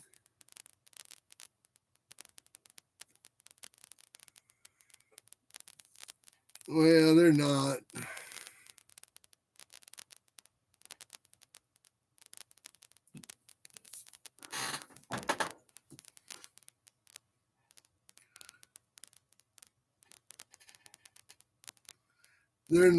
They're not litter mates. Bob got them dogs out of the paper from that guy, man. I remember when he got them. All that such bullshit. That's all started by that that flake TJ Fisher, that idiot from South Carolina.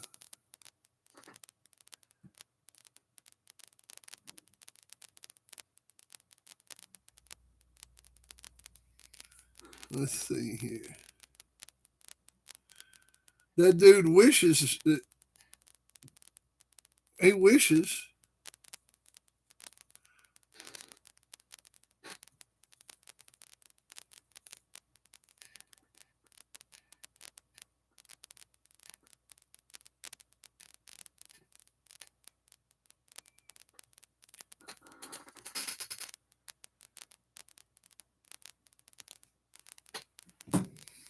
All right, I just sent you a request, Paris. Make sure you put your address in the notes.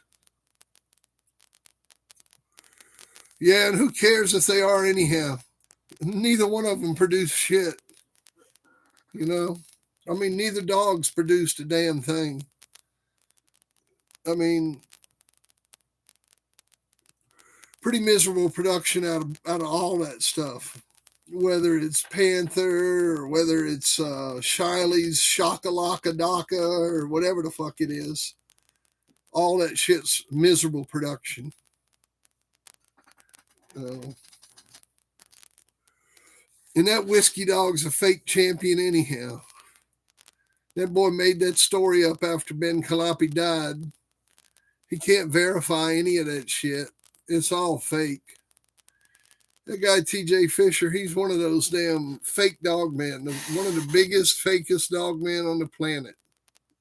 If you ever see or hear his name, realize that boy is a phony. Get him to call a weight. Uh-huh. You know, get him to call a weight, man.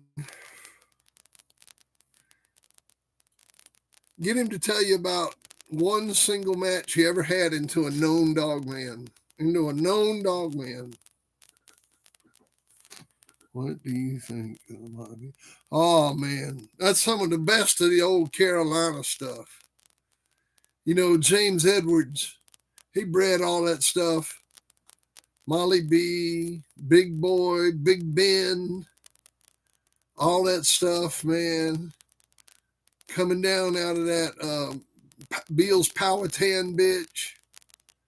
All that blood, man. Those are good, powerful animals, man.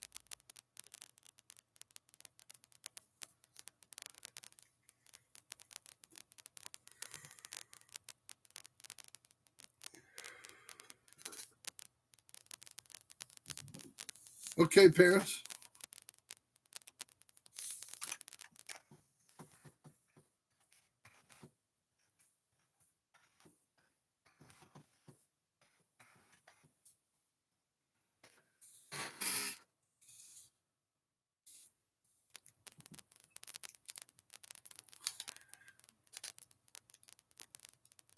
Snowball, all that stuff.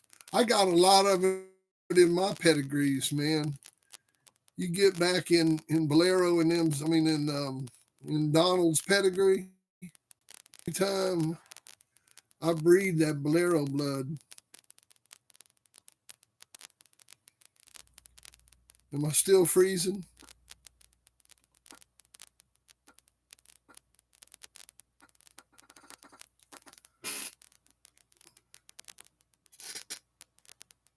Am I still frozen? I'm back. Yay! I'm back. Woohoo! Woohoo! But every time I breed that Bolero blood,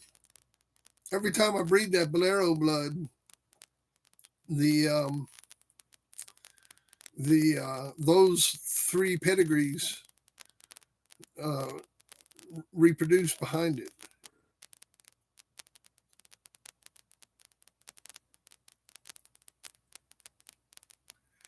Oh, I agree with you. Stay humble. As soon as I found out, I stayed away from it.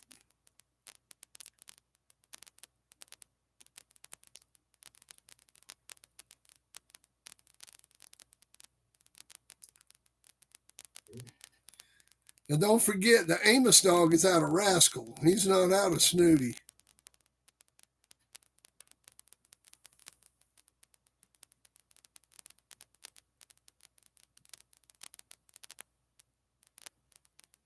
No, they both come from Ray Long.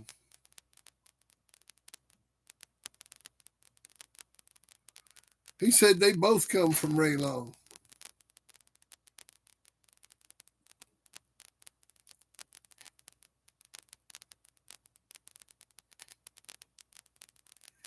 He said Ray Long was breeding all that stuff for Maurice.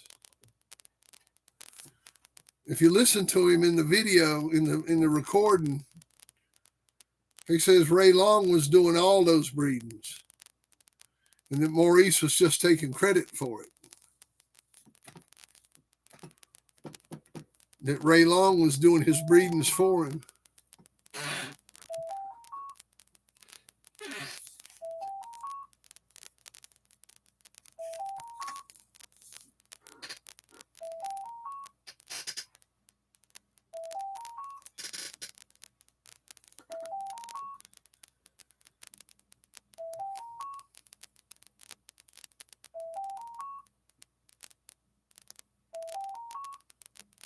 Good. Not freezing now. That's good. That's good. Nice, nice.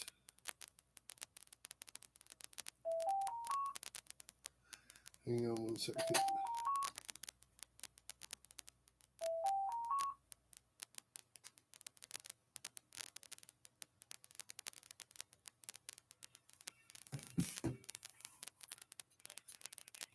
All right.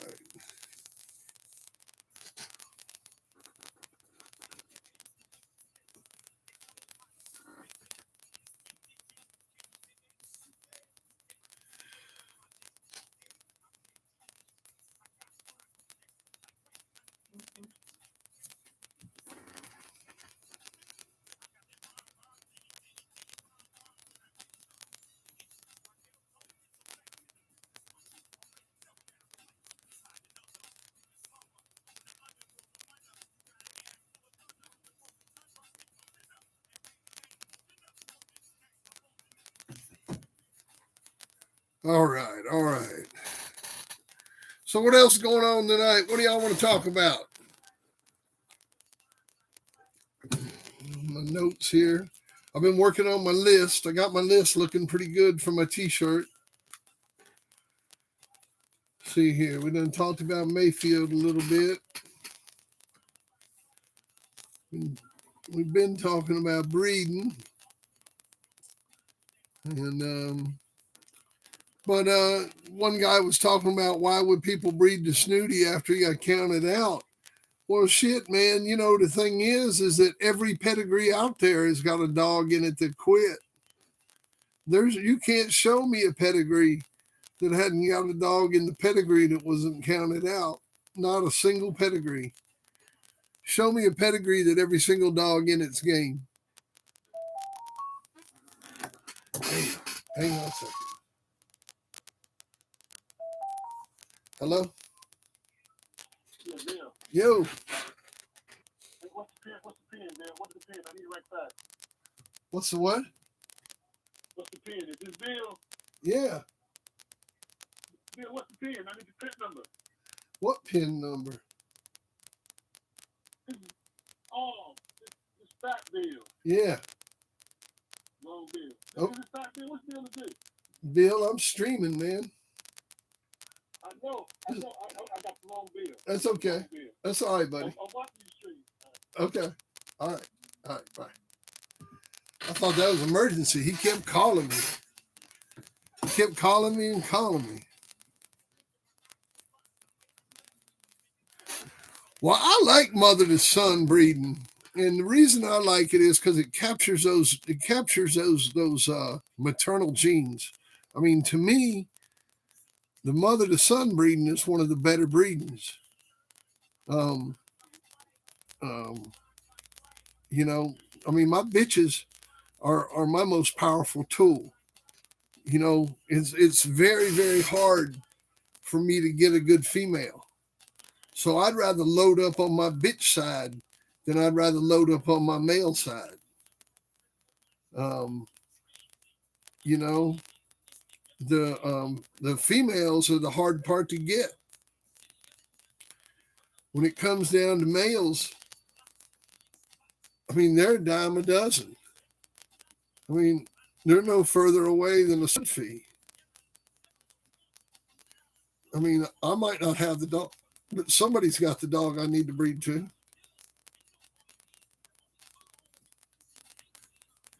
So I've always liked the mother to son breeding, and I've done them over and over. Stomper to his mother produced the Bonnie bitch. Bonnie, bred to Chinaman, produced Sapella, produced Grand Champion Zabo, produced the Bad Times dog, produced Sapella, who was the mother of Grand Champion Bo. That's all was started with a mother to son breeding. I mean, son to a mother breeding.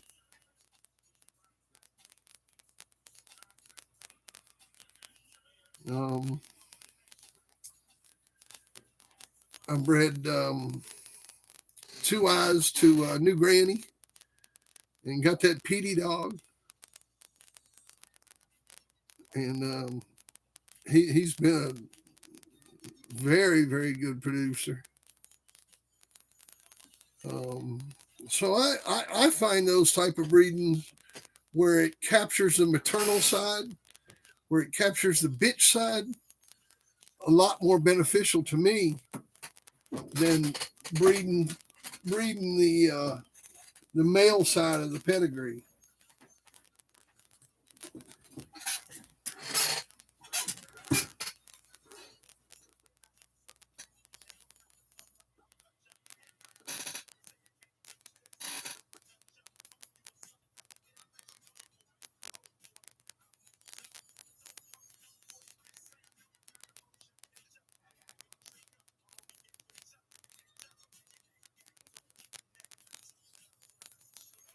No, there ain't no different types of curs. They all curs. The thing is once you identify them, you try not to breed towards them. You know? Once you, I'm sitting here doodling, drawing this picture. But once you identify them in your pedigrees, you definitely don't want to breed towards them. You want to breed away from them.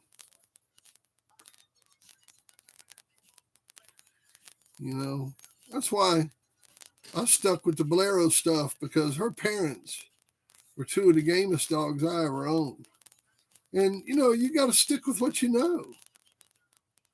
Once you find something that you like, you got to stick with it. Don't give up all the time. Stick with it.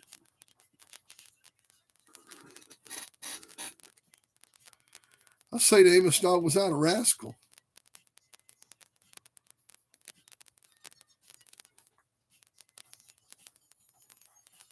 The people that bred him told me that. I got that directly from Lee Triplett. Well, actually, I got it from his wife.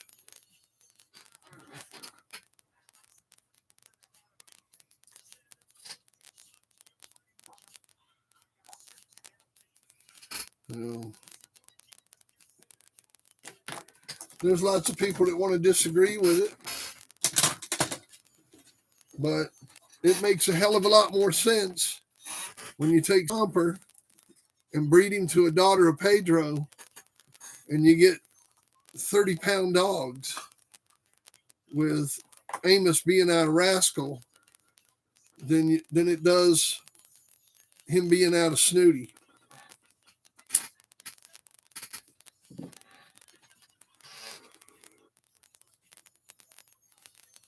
The bottom side's the same. It's a sister. What happened was, this is what happened.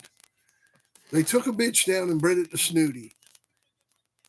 2 weeks later, another bitch comes in heat. It's a full sister to the one that they bred to Snooty. They took it down and bred it to Rascal. These are all facts. They took the bitch and bred it to Rascal.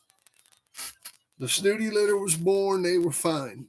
The rascal litter was born. The bitch starts eating the puppies. They took one of the puppies off the litter as they were being born and put it with the snooty litter, and the bitch raised the puppy. That was Amos. That's how them dogs were. That's how he was born, and that's how he was raised. He was raised with the bitch that was a sister to the other one. So the bottom side's the same. It's just a different female.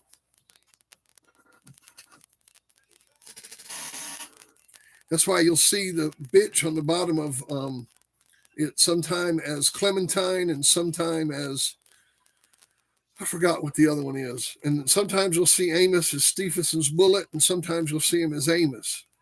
It's because of all that shit.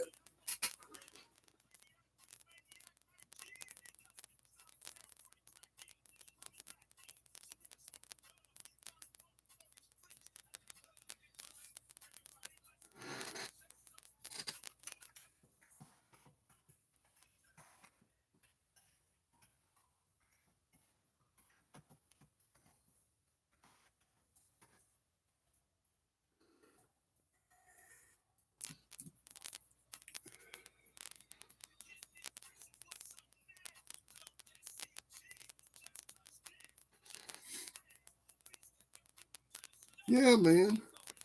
And, it really doesn't matter who he's out of because I know what Stomper was and I know what Stomper produced.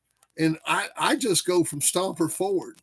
I mean, I had Stomper in 1984 and I breed forward from Stomper. I don't even give a fuck what he was out of, to be honest with you. I breed from Stomper and Runt. Stomper and Runt are Bolero's parents, and I breed from that Bolero, and then I breed from Bolero to where I bred her to those different males, and then I go forward from there. I don't even look behind that shit, man. I don't even care.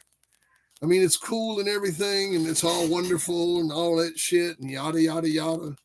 But the reality of it is you have to go on what it's producing and then breed off of what's been produced and then breed off of that.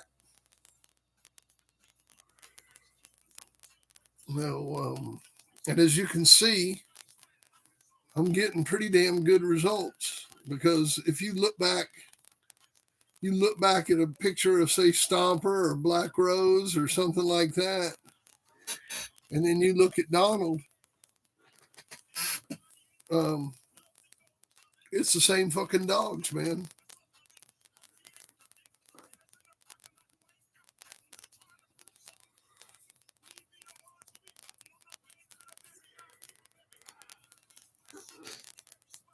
Oh yeah, yeah. Me too, man. I mean, back when I gave a shit about pedigrees before I figured out they were all fucked up. That's why I don't fuck with nobody else's dogs because I know their pedigrees are fucked up.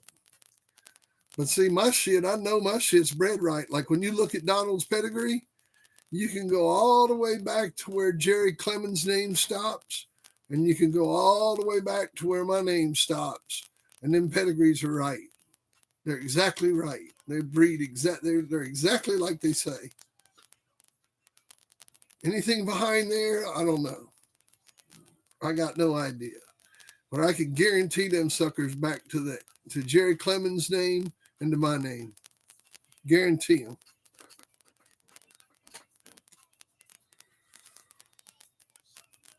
38 years worth. I don't know who else can do that.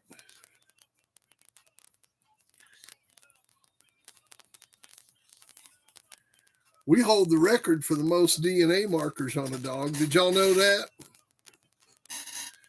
The Spetty dog, this bitch right here.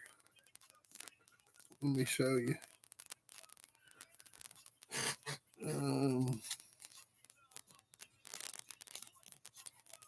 Hang on a second.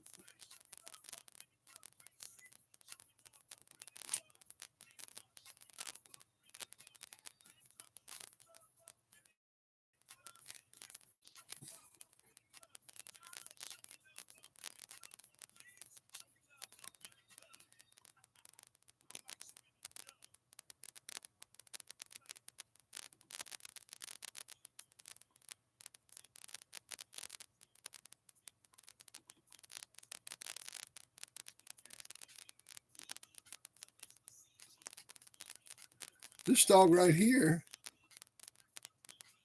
holds the ADBA record for the most DNA markers on a pup. She had 7 markers mark on one of her pups, which before that, the record was 6 with one of Polly's dogs.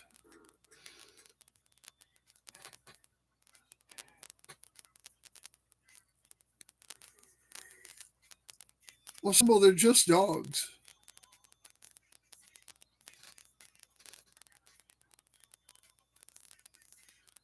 You know, they're just dogs, man, and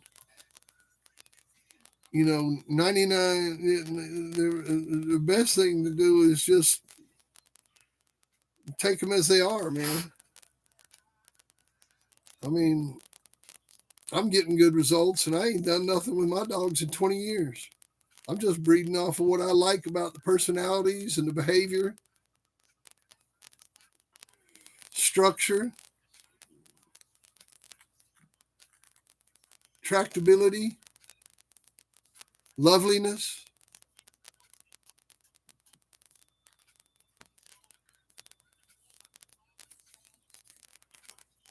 You know,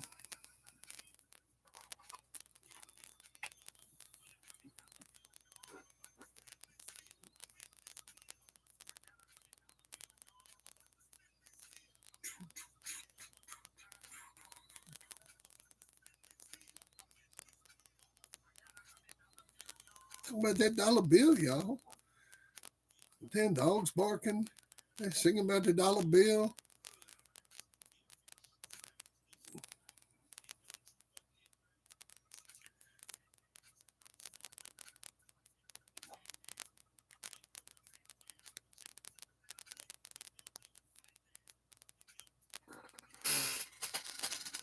Let's see here. Let's see here. Let's see here.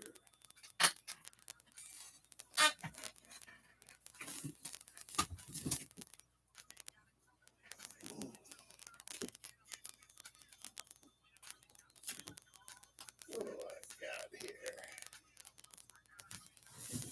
What do I got here? What do I got here?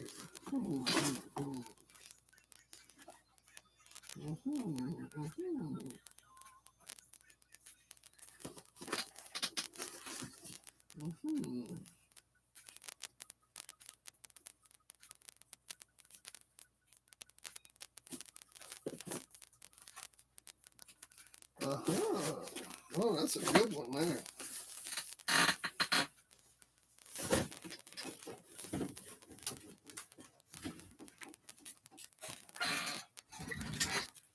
Yeah. This is a good one right here, man.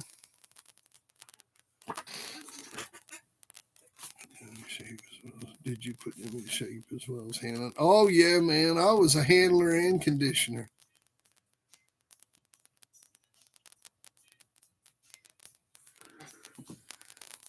Yeah, I was a handler and a conditioner. I did it all. I did it all. Let other people handle and condition my dogs. I mean, you know, our stuff was real versatile. And, you know, I didn't have.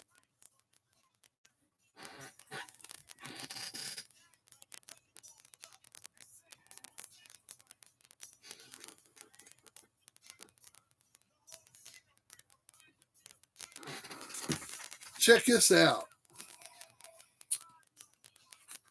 An original AGDT magazine. An original now. This is not a copy. That's an original.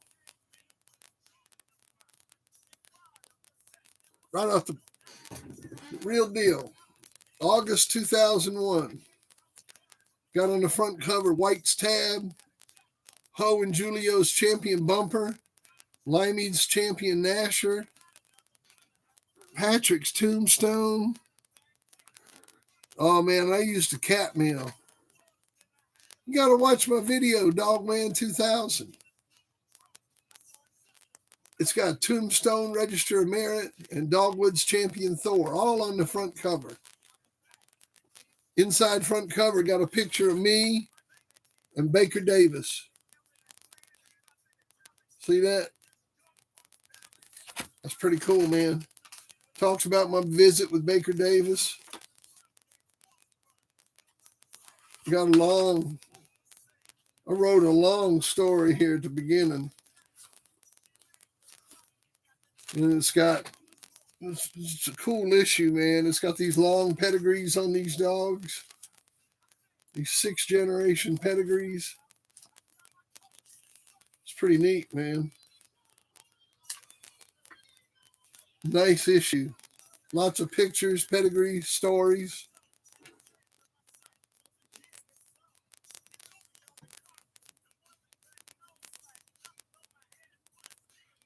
There's the cover.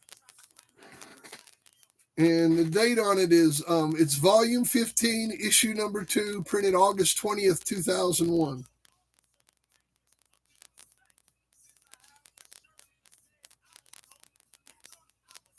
This is a wild issue right here. This is a wild one.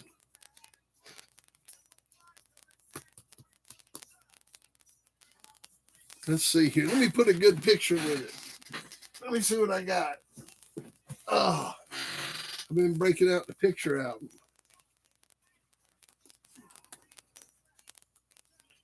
Oh, man, I got the picture to go with it.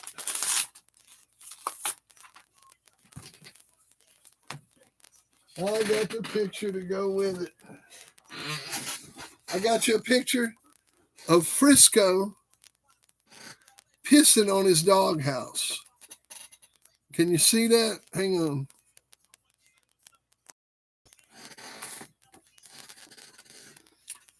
Look, it's Frisco, and he's pissing on his doghouse. You see that picture? Very rare photograph of Frisco pissing on his doghouse. Very rare photograph. That's Frisco, and he's pissing on his doghouse. This is from a set of pictures I took of him for the magazine. That's a killer picture right there.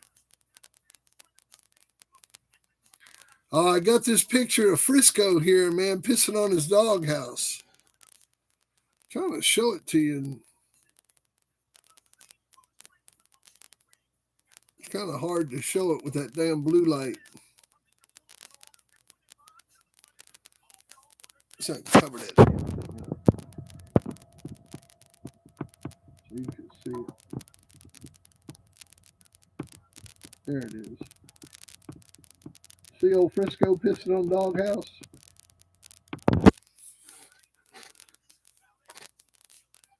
Get that picture of Frisco and the book. And a picture of Bo. I'll throw one of Bo pictures in too. So you get the Frisco picture.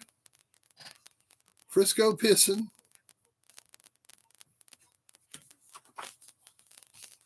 Bo thinking about killing. And the book. What do I got? What's the bid? What's the bid? What's the bid? What's the bid? What's the opening bid? Let me hear a bid. Let me hear a bid. Let me hear a bid. Bid. And we'll run this till 11:45. What's the opening bid on this book? Let me hear something, Greg.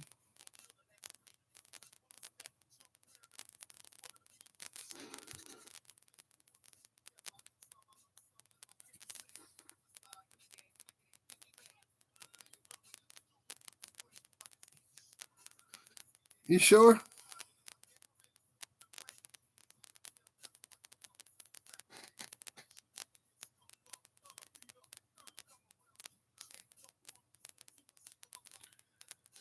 It sure looks like Tombstone to me.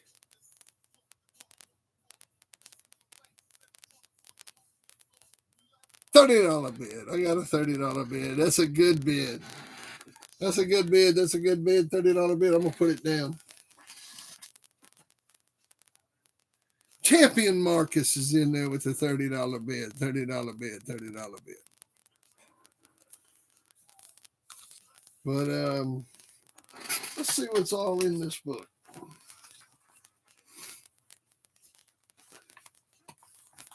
What they talking about in here? Breeding a better dog. Some truths, myths, lucks, don'ts, and do's. First of all, get out of the mindset of tight blood on each and every breeding. I go to yards that are so tight that most every dog on that yard has some major faults. I've seen super shy dogs, man-eater dogs, dogs with little fur, and some that I had to ask, is that a pit bull? I will cover later when to breed tight. But for the most part, till you know what the heck you're doing, think twice. Gee, where have you heard that before?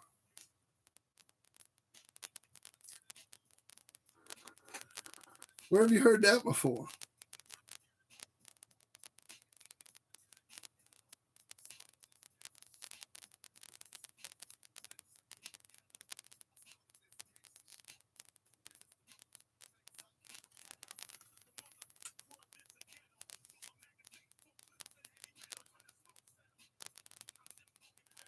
Now, to be honest, if I had DNA checked frozen semen from Bullison, Snooty, Bo, and Rascal, how much would you pay for it? My guess would be I could retire from that collection, as the lineup would be so great it would not matter what I charged. My guess is it would go for about $20,000 to $50,000 a straw. So always stay best to best, even if the bloodlines don't match up. Why screw around? This way is the safest way for 90% of the breeders to go best to best.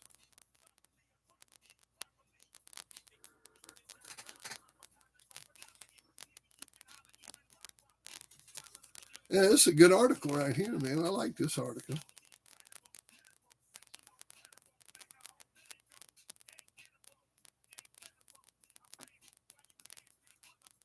Another key point, as I always think, that inbreeding should be done later in a dog's life. First, you should know by then how a dog throws when bred to different bloodlines. This is when you start your inbreeding program to preserve a family of dogs. Fat Bill did this when he knew Two Eyes was on his last leg. He bred to his daughter. That was from a Bolero line. So now you go to inbred Two Eyes with a something out from Bolero. He then kept the best looking and most athletic male to carry on that line, the Petey dog.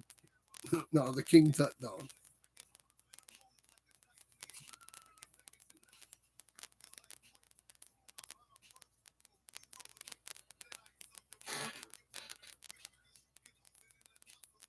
No, I didn't write this. Someone else wrote this.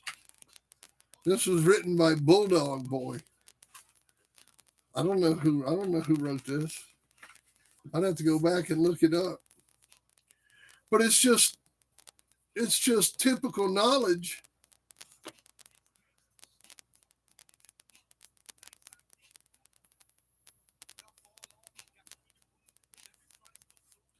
In each of the above examples, there are some golden rules that apply. Breed best to best in all types of breeding. When sticking with a line of family, always correct the faults. Well, hell, we just ought to go through this one at a time. When sticking with a line or a family, always correct the faults that are present in your dog with another that has superior traits to your dog. Now, what do you think of that? Oh, it's $50 and you get the book and a jump drive and a picture of Bo with it. Now, what do y'all think of that?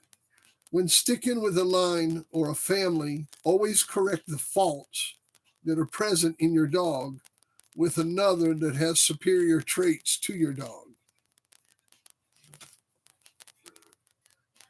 Yeah. Well, you know what I think about that? I believe in breeding two complete dogs to each other. I don't think you ought to be breeding a dog that's got a serious trait flaw. That you need to be breeding two dogs that are complete to each other.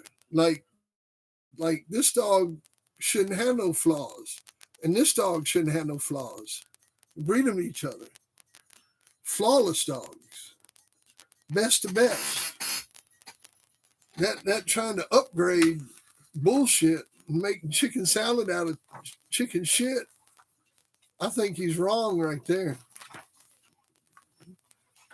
The third one is leave the inbreeding to the pros, but make sure the ones you're inbreeding on are great examples of the breed and have a different look or color than the stud you're going back to. So he's talking about making sure that you're not breeding too tight genetically, that the dogs have a different look. Don't be afraid to pass on a pup. Better to say no than be disappointed in the future.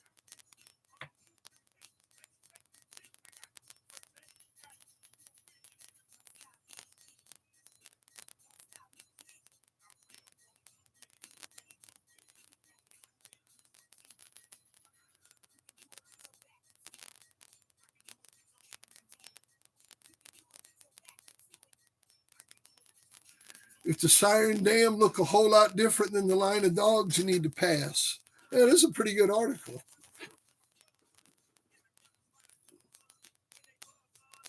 That's right. That's right. Yeah, man. I've always believed in breeding two complete dogs to each other. They got to be complete. You know, if they're not complete, why you want to breed them to each other? I mean, what's the point? It don't make no sense. It doesn't make no sense at all.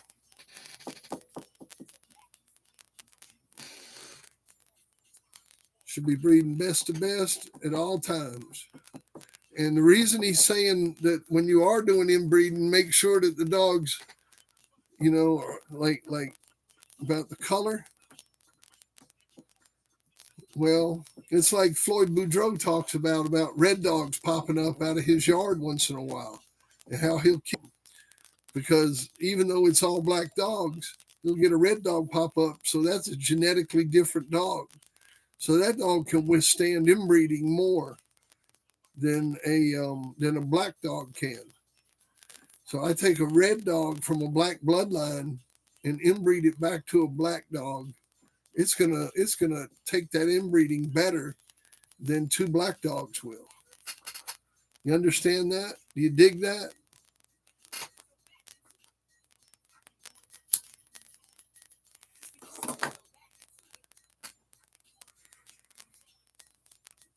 You understand that?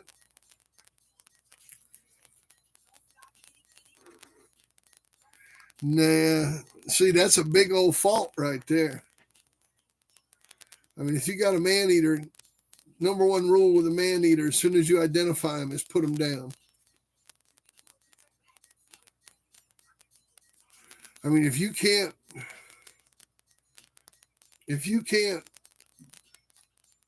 mandate that man eater to stop doing that shit, you got to put him down. It leads to nothing but trouble. You know, they'll kill something, they'll hurt somebody, they'll hurt you, they'll hurt somebody. I mean, you know, work with them. You know, spend a little time with them. You know, watch some videos about how to socialize them. You want to give me a call? I'll give you some tips on how to socialize a man eater. You know, but it's a tough row to hoe, and in most cases you're gonna have to put them to sleep. They it's just a bad scene, man. Just recently, two dogs killed a little girl here in North Carolina. Nah, it don't matter. It don't matter at all, man. Some of the best dogs I ever seen were undershot. Some of the best dogs I've seen were undershot and didn't have any fucking teeth. And that ain't no bullshit. Had no teeth and were undershot. No, them pretty old straight mouths ain't good for nothing but them ADBA shows. And that's not even what the real bulldog looked like. Daibo was undershot. Tudor's Daibo was undershot. The foundation of our bands. I mean, you can look at him in the pictures and tell he was undershot.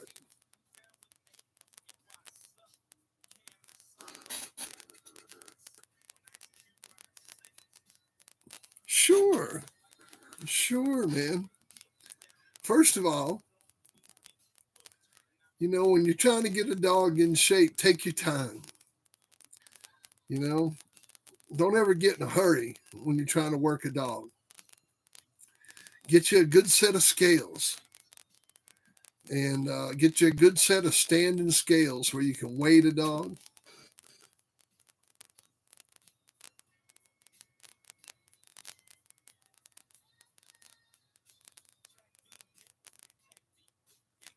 I don't see it.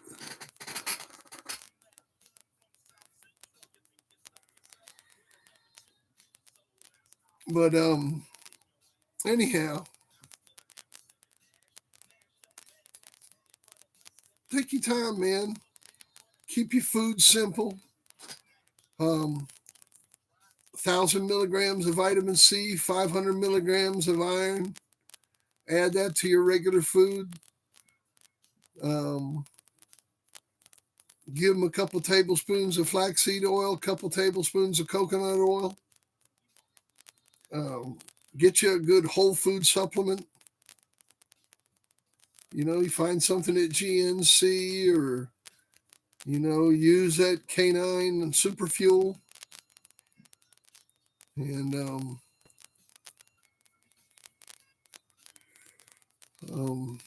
get you some good equipment. I prefer a Jenny. I think a Jenny is the best way to go if you're able to do that. Cat meal. Always use a collar. Don't use a harness.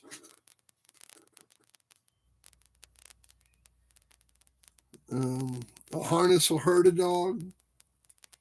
Harness is for taking pictures in. Always use a collar.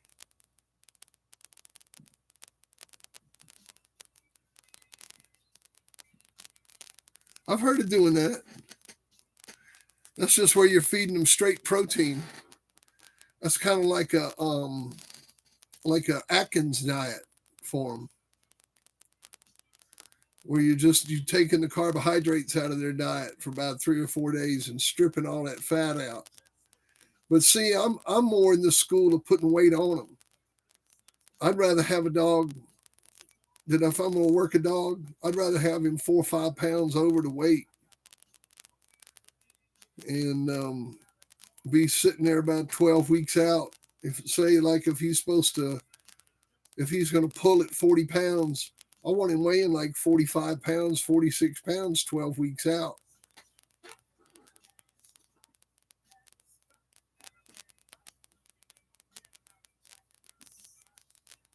Not that I know of.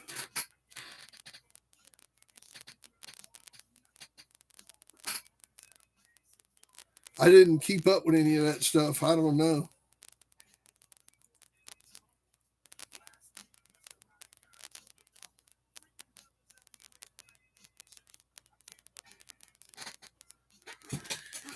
You know, it just depends what kind of keep you want to use. You know, my keep's kind of morphed into a mix between my old keep and Baker Davis's keep. And I'm in the school of, you know, if you're going to condition a dog, put some weight on him. I mean, put some good weight on him.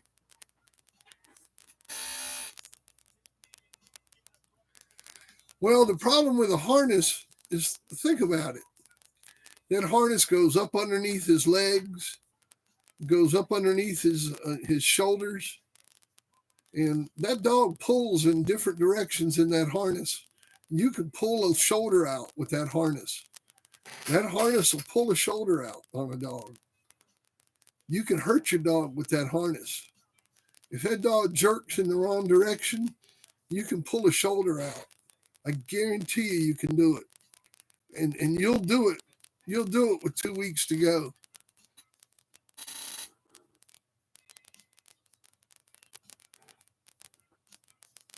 I did use Asium. Yep. I did use Asium.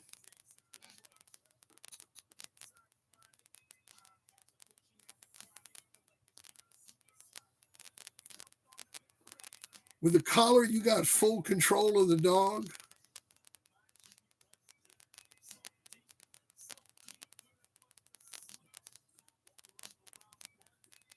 And you're not going to be jerking on his shoulders.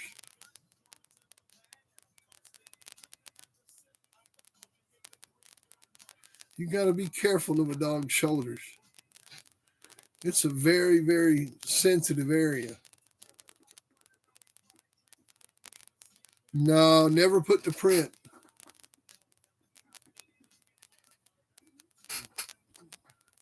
I just got it right here.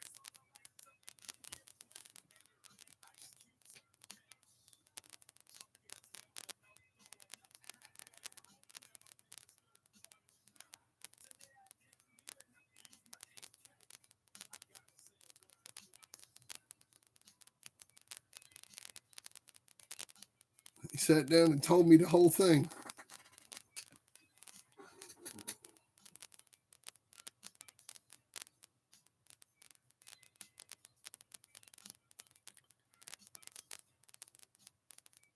Yeah, an O-ring or just hook to the D-ring on the collar or hook an O-ring to the collar. However you want to do it.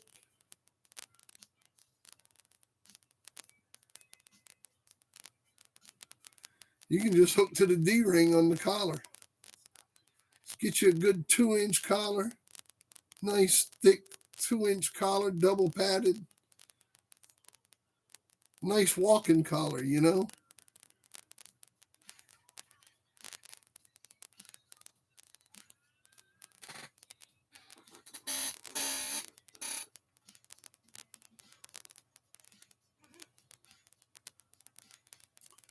Yeah, I don't know about hooking a heavy chain to it. I'm not into all that weight work and stuff.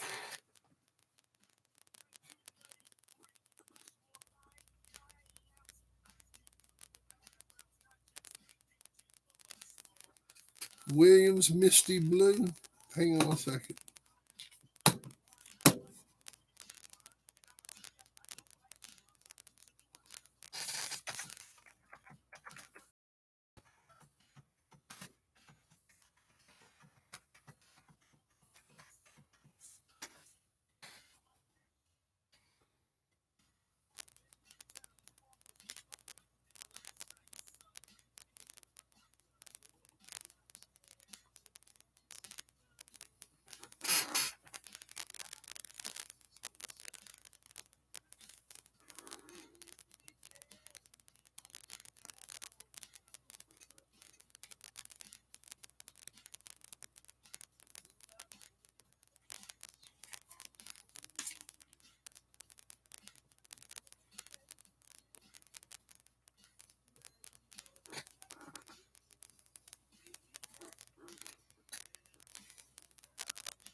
I never seen any good blues.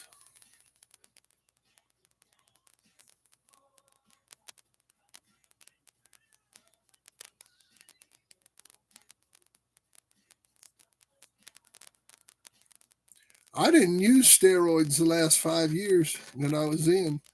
I quit using them. I rather went at the lighter weight than using steroids.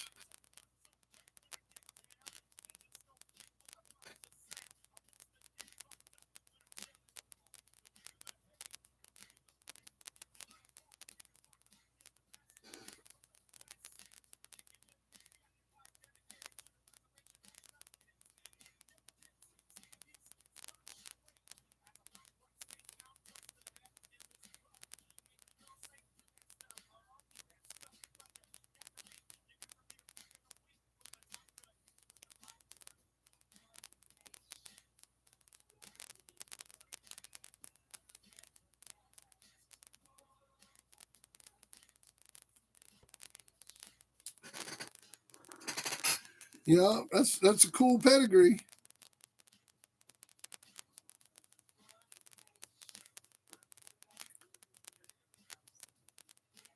No blues.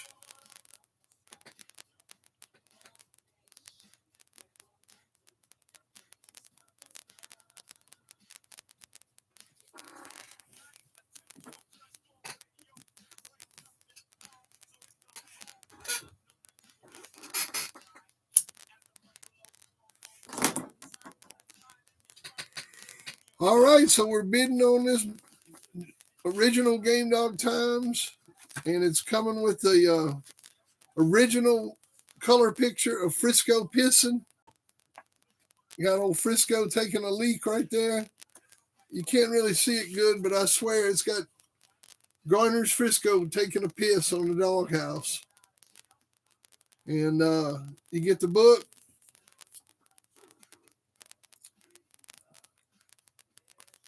And I got a $30 bid with Marcus the Great. Marcus the Great's got a $30 bid, $30 bid, $30 bid, $30 bid. Do I hear another bid? Do I hear another bid? Do I hear 35? Do I hear 35? Do I hear 35 for the original Game Dog Times? $35 for an original Game Dog Times, including shipping. Oh my God, the price of this stuff's going down. I'm going to have to quit auctioning it. Man, oh man.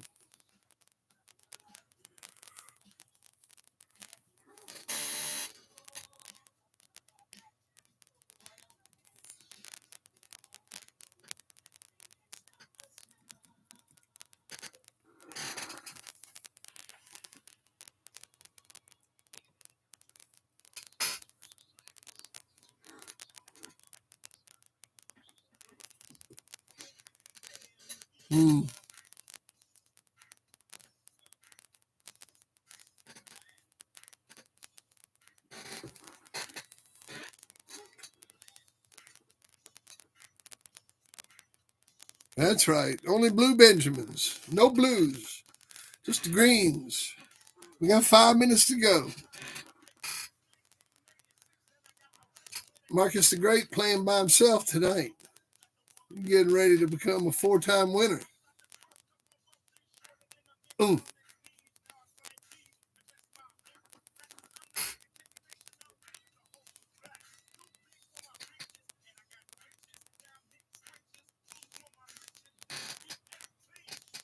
Yeah. I don't trust none of them Snake Man pedigrees, man. What's that dog look like?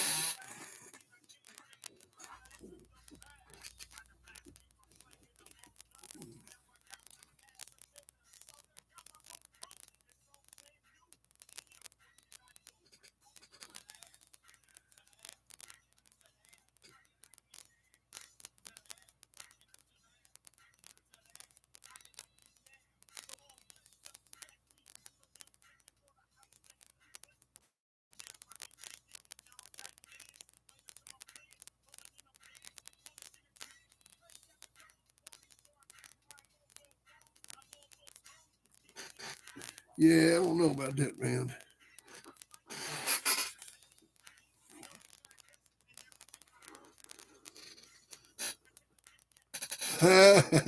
Yeah, Maverick Frozen giveaway.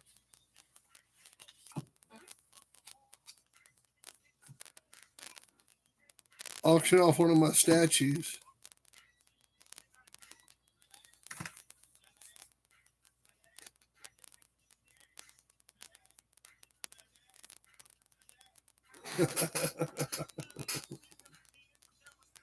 I hear you.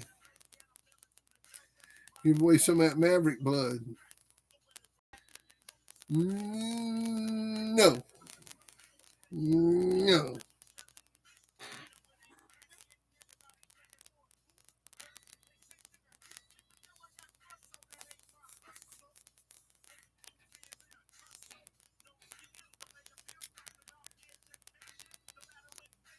Well, I guess I'm going to a dog show here in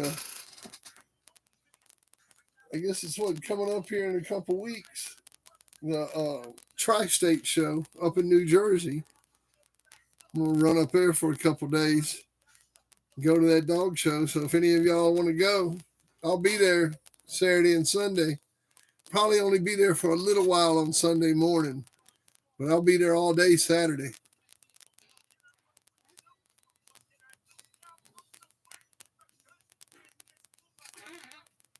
Got to give it 2 more minutes, Marcus. $30, $30, $30, $30, $30, $30, $30, $30. $30 for the book and the picture of Frisco pissing now. Only $30, $30, $30, $30, $30, $30, $30. Do I hear 35? Do I hear 35? Do I hear 35? 40 from John Lasgrady. Oh my God, I got 40, 40, 40, 40, 40, 40, 40, 40, 40, 40, 40, 40, 40. Oh man. 1 minute to go, 1 minute to go. We got 40 from John. Holy moly. We got us a dogfight. John and Marcus going at it. John done took hold. What are they going to do? Round and round to go. Round and round to go. We got 1 minute to go. I'm going to call it. We got 1 minute to go. 1 minute to go. 1 minute to go. 45 for Marcus the Great. Champion Marcus. Going against 2-time winner John. John's going for his championship. The bow picture's in there too. You get them both. You get the bow picture and the Frisco picture. 50 from John. 50 from John. We got 50 from John. 50, 50, 50, 50, 50, 50, 50, 50, 50, 50, 50, 50, 50, 50, 50. 50 from John. 50 from John for the original Game Dog Times. 50, 50, 50, 50, 50, 50, 50, 50, 50, 50, 50, 50, 50, 50, 50, 50, 50, 50, 50, 50, 50, 50, 50, 50, 50, going once. See you, stay humble. 50, 50, 50, 50, 50, 50, 50, 50, 50, going twice. Let me take a drink. Take my traditional drink. That thing's empty. No, I don't have nothing left. Damn it. 55 from Marcus the Great. 55, 55 from Marcus the Great. 55 from Marcus the Great for the bow picture, the Frisco pissing picture, and the original Game Dog Times. 55 from Marcus the Great. 55 from Marcus the Great.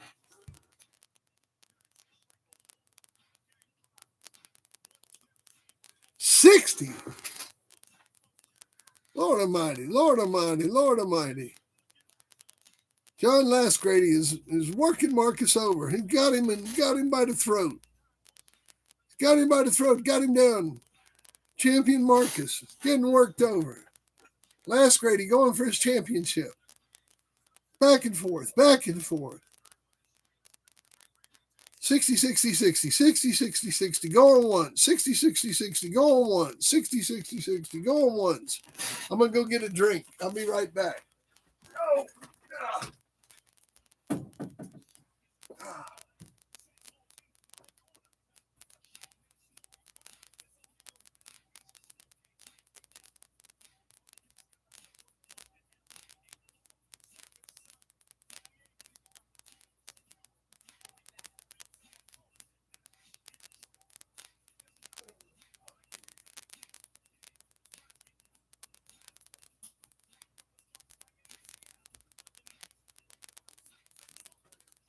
60, 60, 60, 60, 60, 60, going twice. 60 going twice. 60 going twice. 60. Sold, sold, sold, sold, sold, sold to John Lasgrady. Sold. That makes you a champion, John.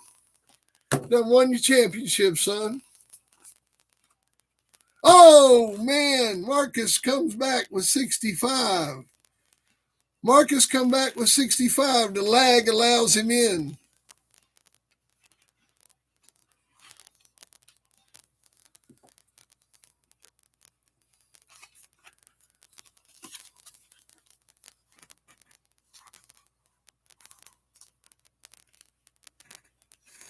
Yo.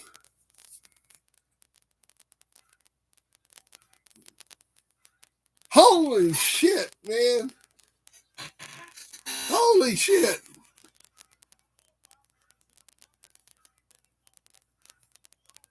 John done bid $100. Done bid $100 on it. Holy shit. Damn it, man. Now what? Now what? Damn. I'm gonna just put that motherfucker down.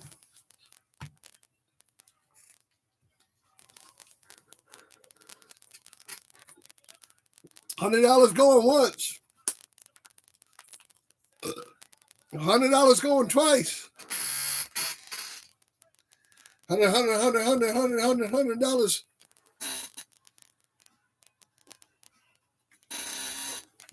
$100 going twice.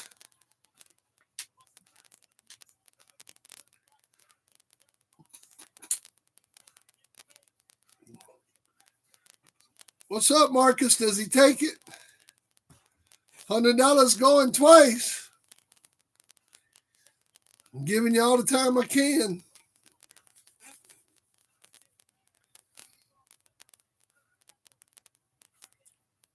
I done sold it once. I done sold it once. I done sold it once.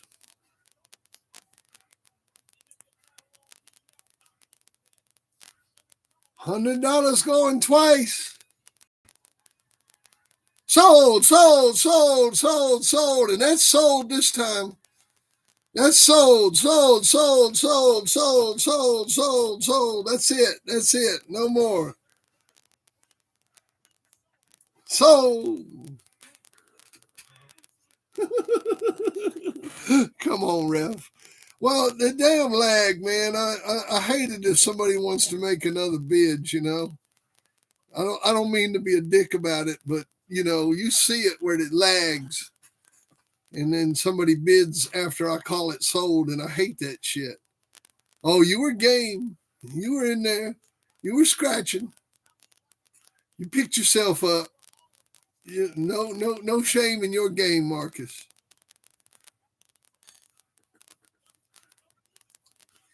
Y'all ain't fucking around.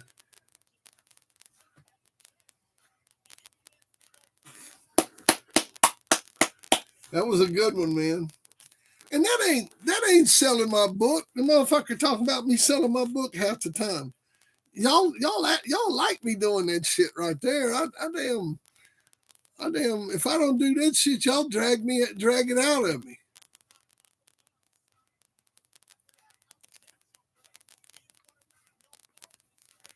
Well, oh, John, don't fuck around now. I known John most of his life,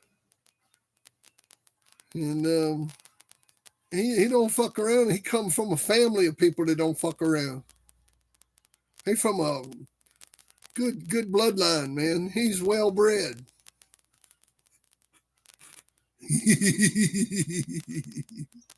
I know you will. I know you will. As soon as I get that pack of DVDs in here, Gamiston Show, damn right. You damn right, man.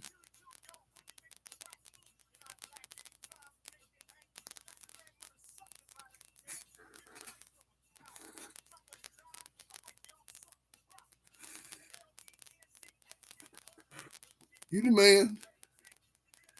Oh, John don't fuck around, man.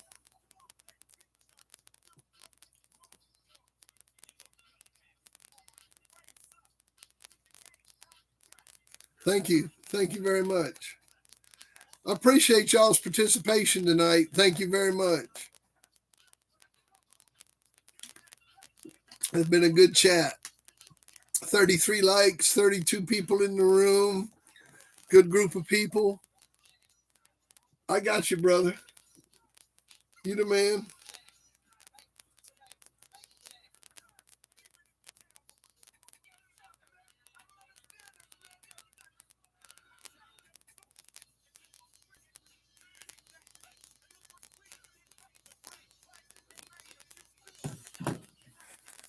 Gotcha.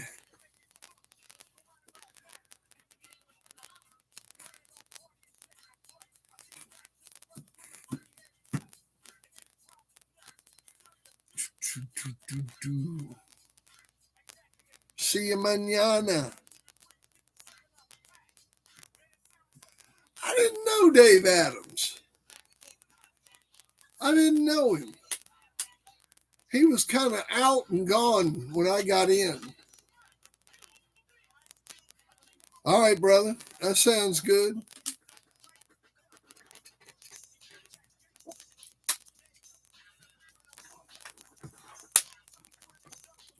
Friday or Saturday, either day, man, is great. I look forward to seeing y'all. We'll break in that new grill with some steaks. Little John coming up to the farm this week.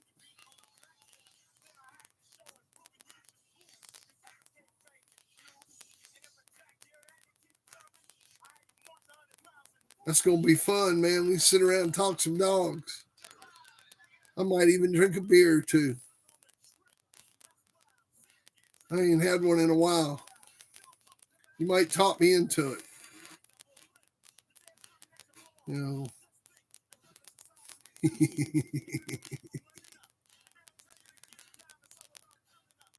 We get a few beers in us, man. We'll grab his computer up and fucking go online.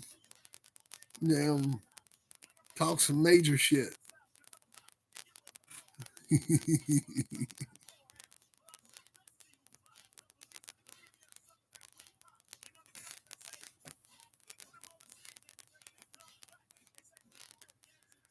Yeah, man. What y'all doing for dog houses down there, John?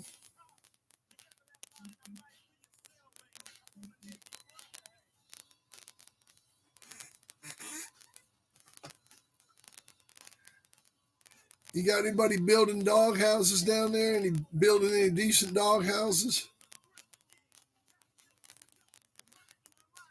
I need 3 dog houses.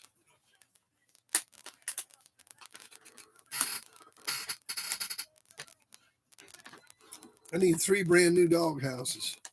I've been looking for somebody that's building some nice ones.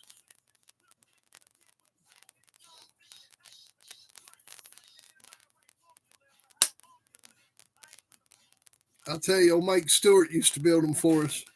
And he built some beautiful dog houses. Had the side door in it, and the insulation, lift out tops.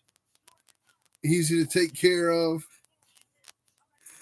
I gave all that shit to Liz to take back up north with her. I don't even think she uses half that stuff.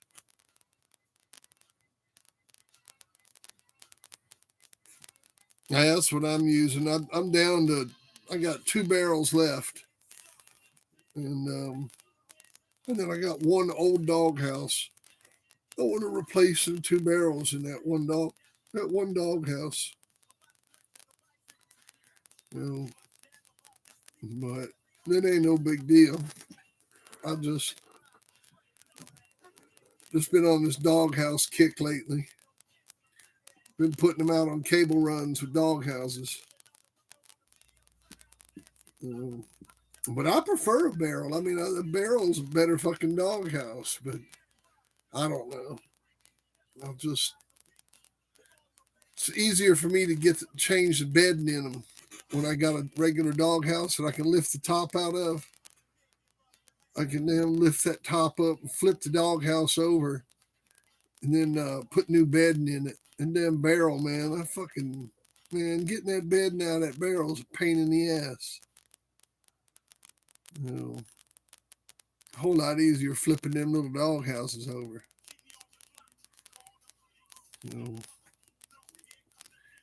But well,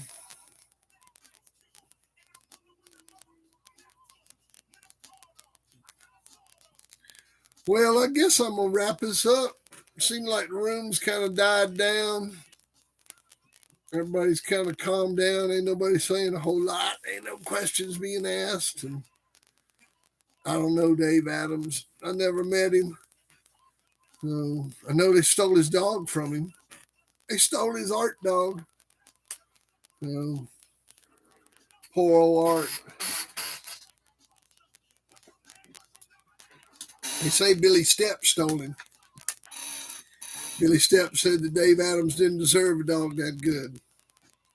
So they took him from him. What do you think about that?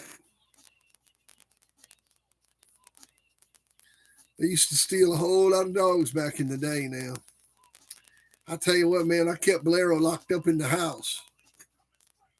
I didn't want nobody stealing her. Oh, sure, man. Yeah, very nice man. He's living in Florida now, retired. Top notch guy. You couldn't meet a better dog man.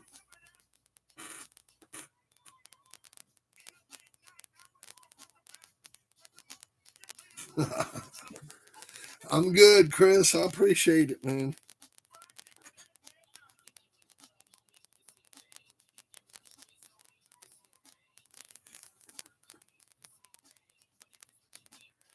Oh, sure, man. Yeah. I met Ricky, 3-4 times, and went to his place in Florida. Went to his place in Tennessee. Matched dogs at his place in Tennessee. Saw Sandman and Buck fight. Saw Sandman and Zinker fight. And I appreciate the offer, Chris. Saw Sandman and Zinker fight when Sandman beat Zinker. And, Sandman was a good dog. Talk about a dog that had been on a lot of steroids, man. His nuts were the size of my thumb, like the tip of my thumb. His nuts were like that big. They were tiny.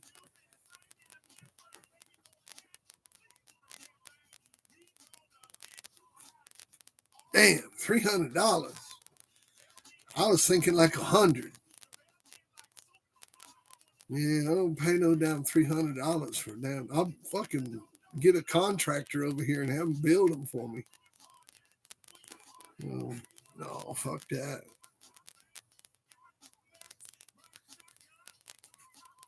I'm gonna have to get one of these guys around here that's got extra wood to build me a couple dog houses. Yeah, that's what I need. I need a tree man out here. Now that's what I need. I need somebody to come down here and cut some of these trees away. I got some trees that's doing some scary shit around my house that just need to be dropped away from my house. I need you to come over here with some of those wedges in that in a chainsaw and drop some of these fuckers away from me. That Duprell's Charlie B stuff was pretty good. I saw a lot of that stuff go down in Mississippi. Bob Boyd had a lot of that stuff. He had a dog named Demon out of that stuff that I seen go twice. It was a son of Duprell's Charlie B. And I followed that dog. He was a real good dog. I actually thought about breeding to him at one time, breeding Bolero to him. He was a real good dog, but he ended up losing. He lost I think it was his third or fourth time out. He lost to that Bluegrass Kennels champion Wrangler. But yeah, that Duprell's Charlie B stuff, man, at one time, Tennessee, Mississippi, all in that area, man, that stuff was burning the road up.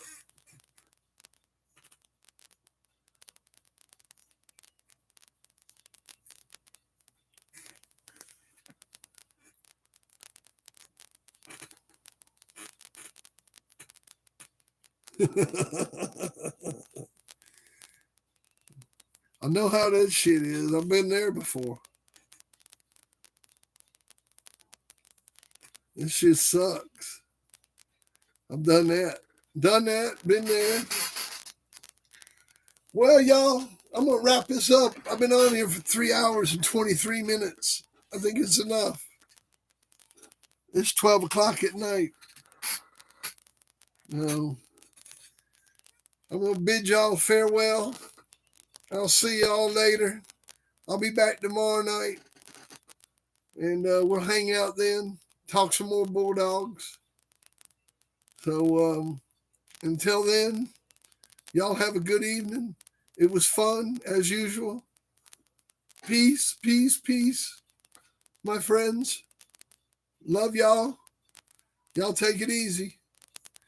And I really appreciate the fellowship and brotherhood and talking and all that. I get really bored, man, and it's just it's nice, man. It's great interaction for me. So it's really helped, man. I was having some issues with depression, and doing this has really helped me with my depression issues. So I want to thank you guys a lot. So I appreciate it, and until next time, y'all have a nice evening. Good night.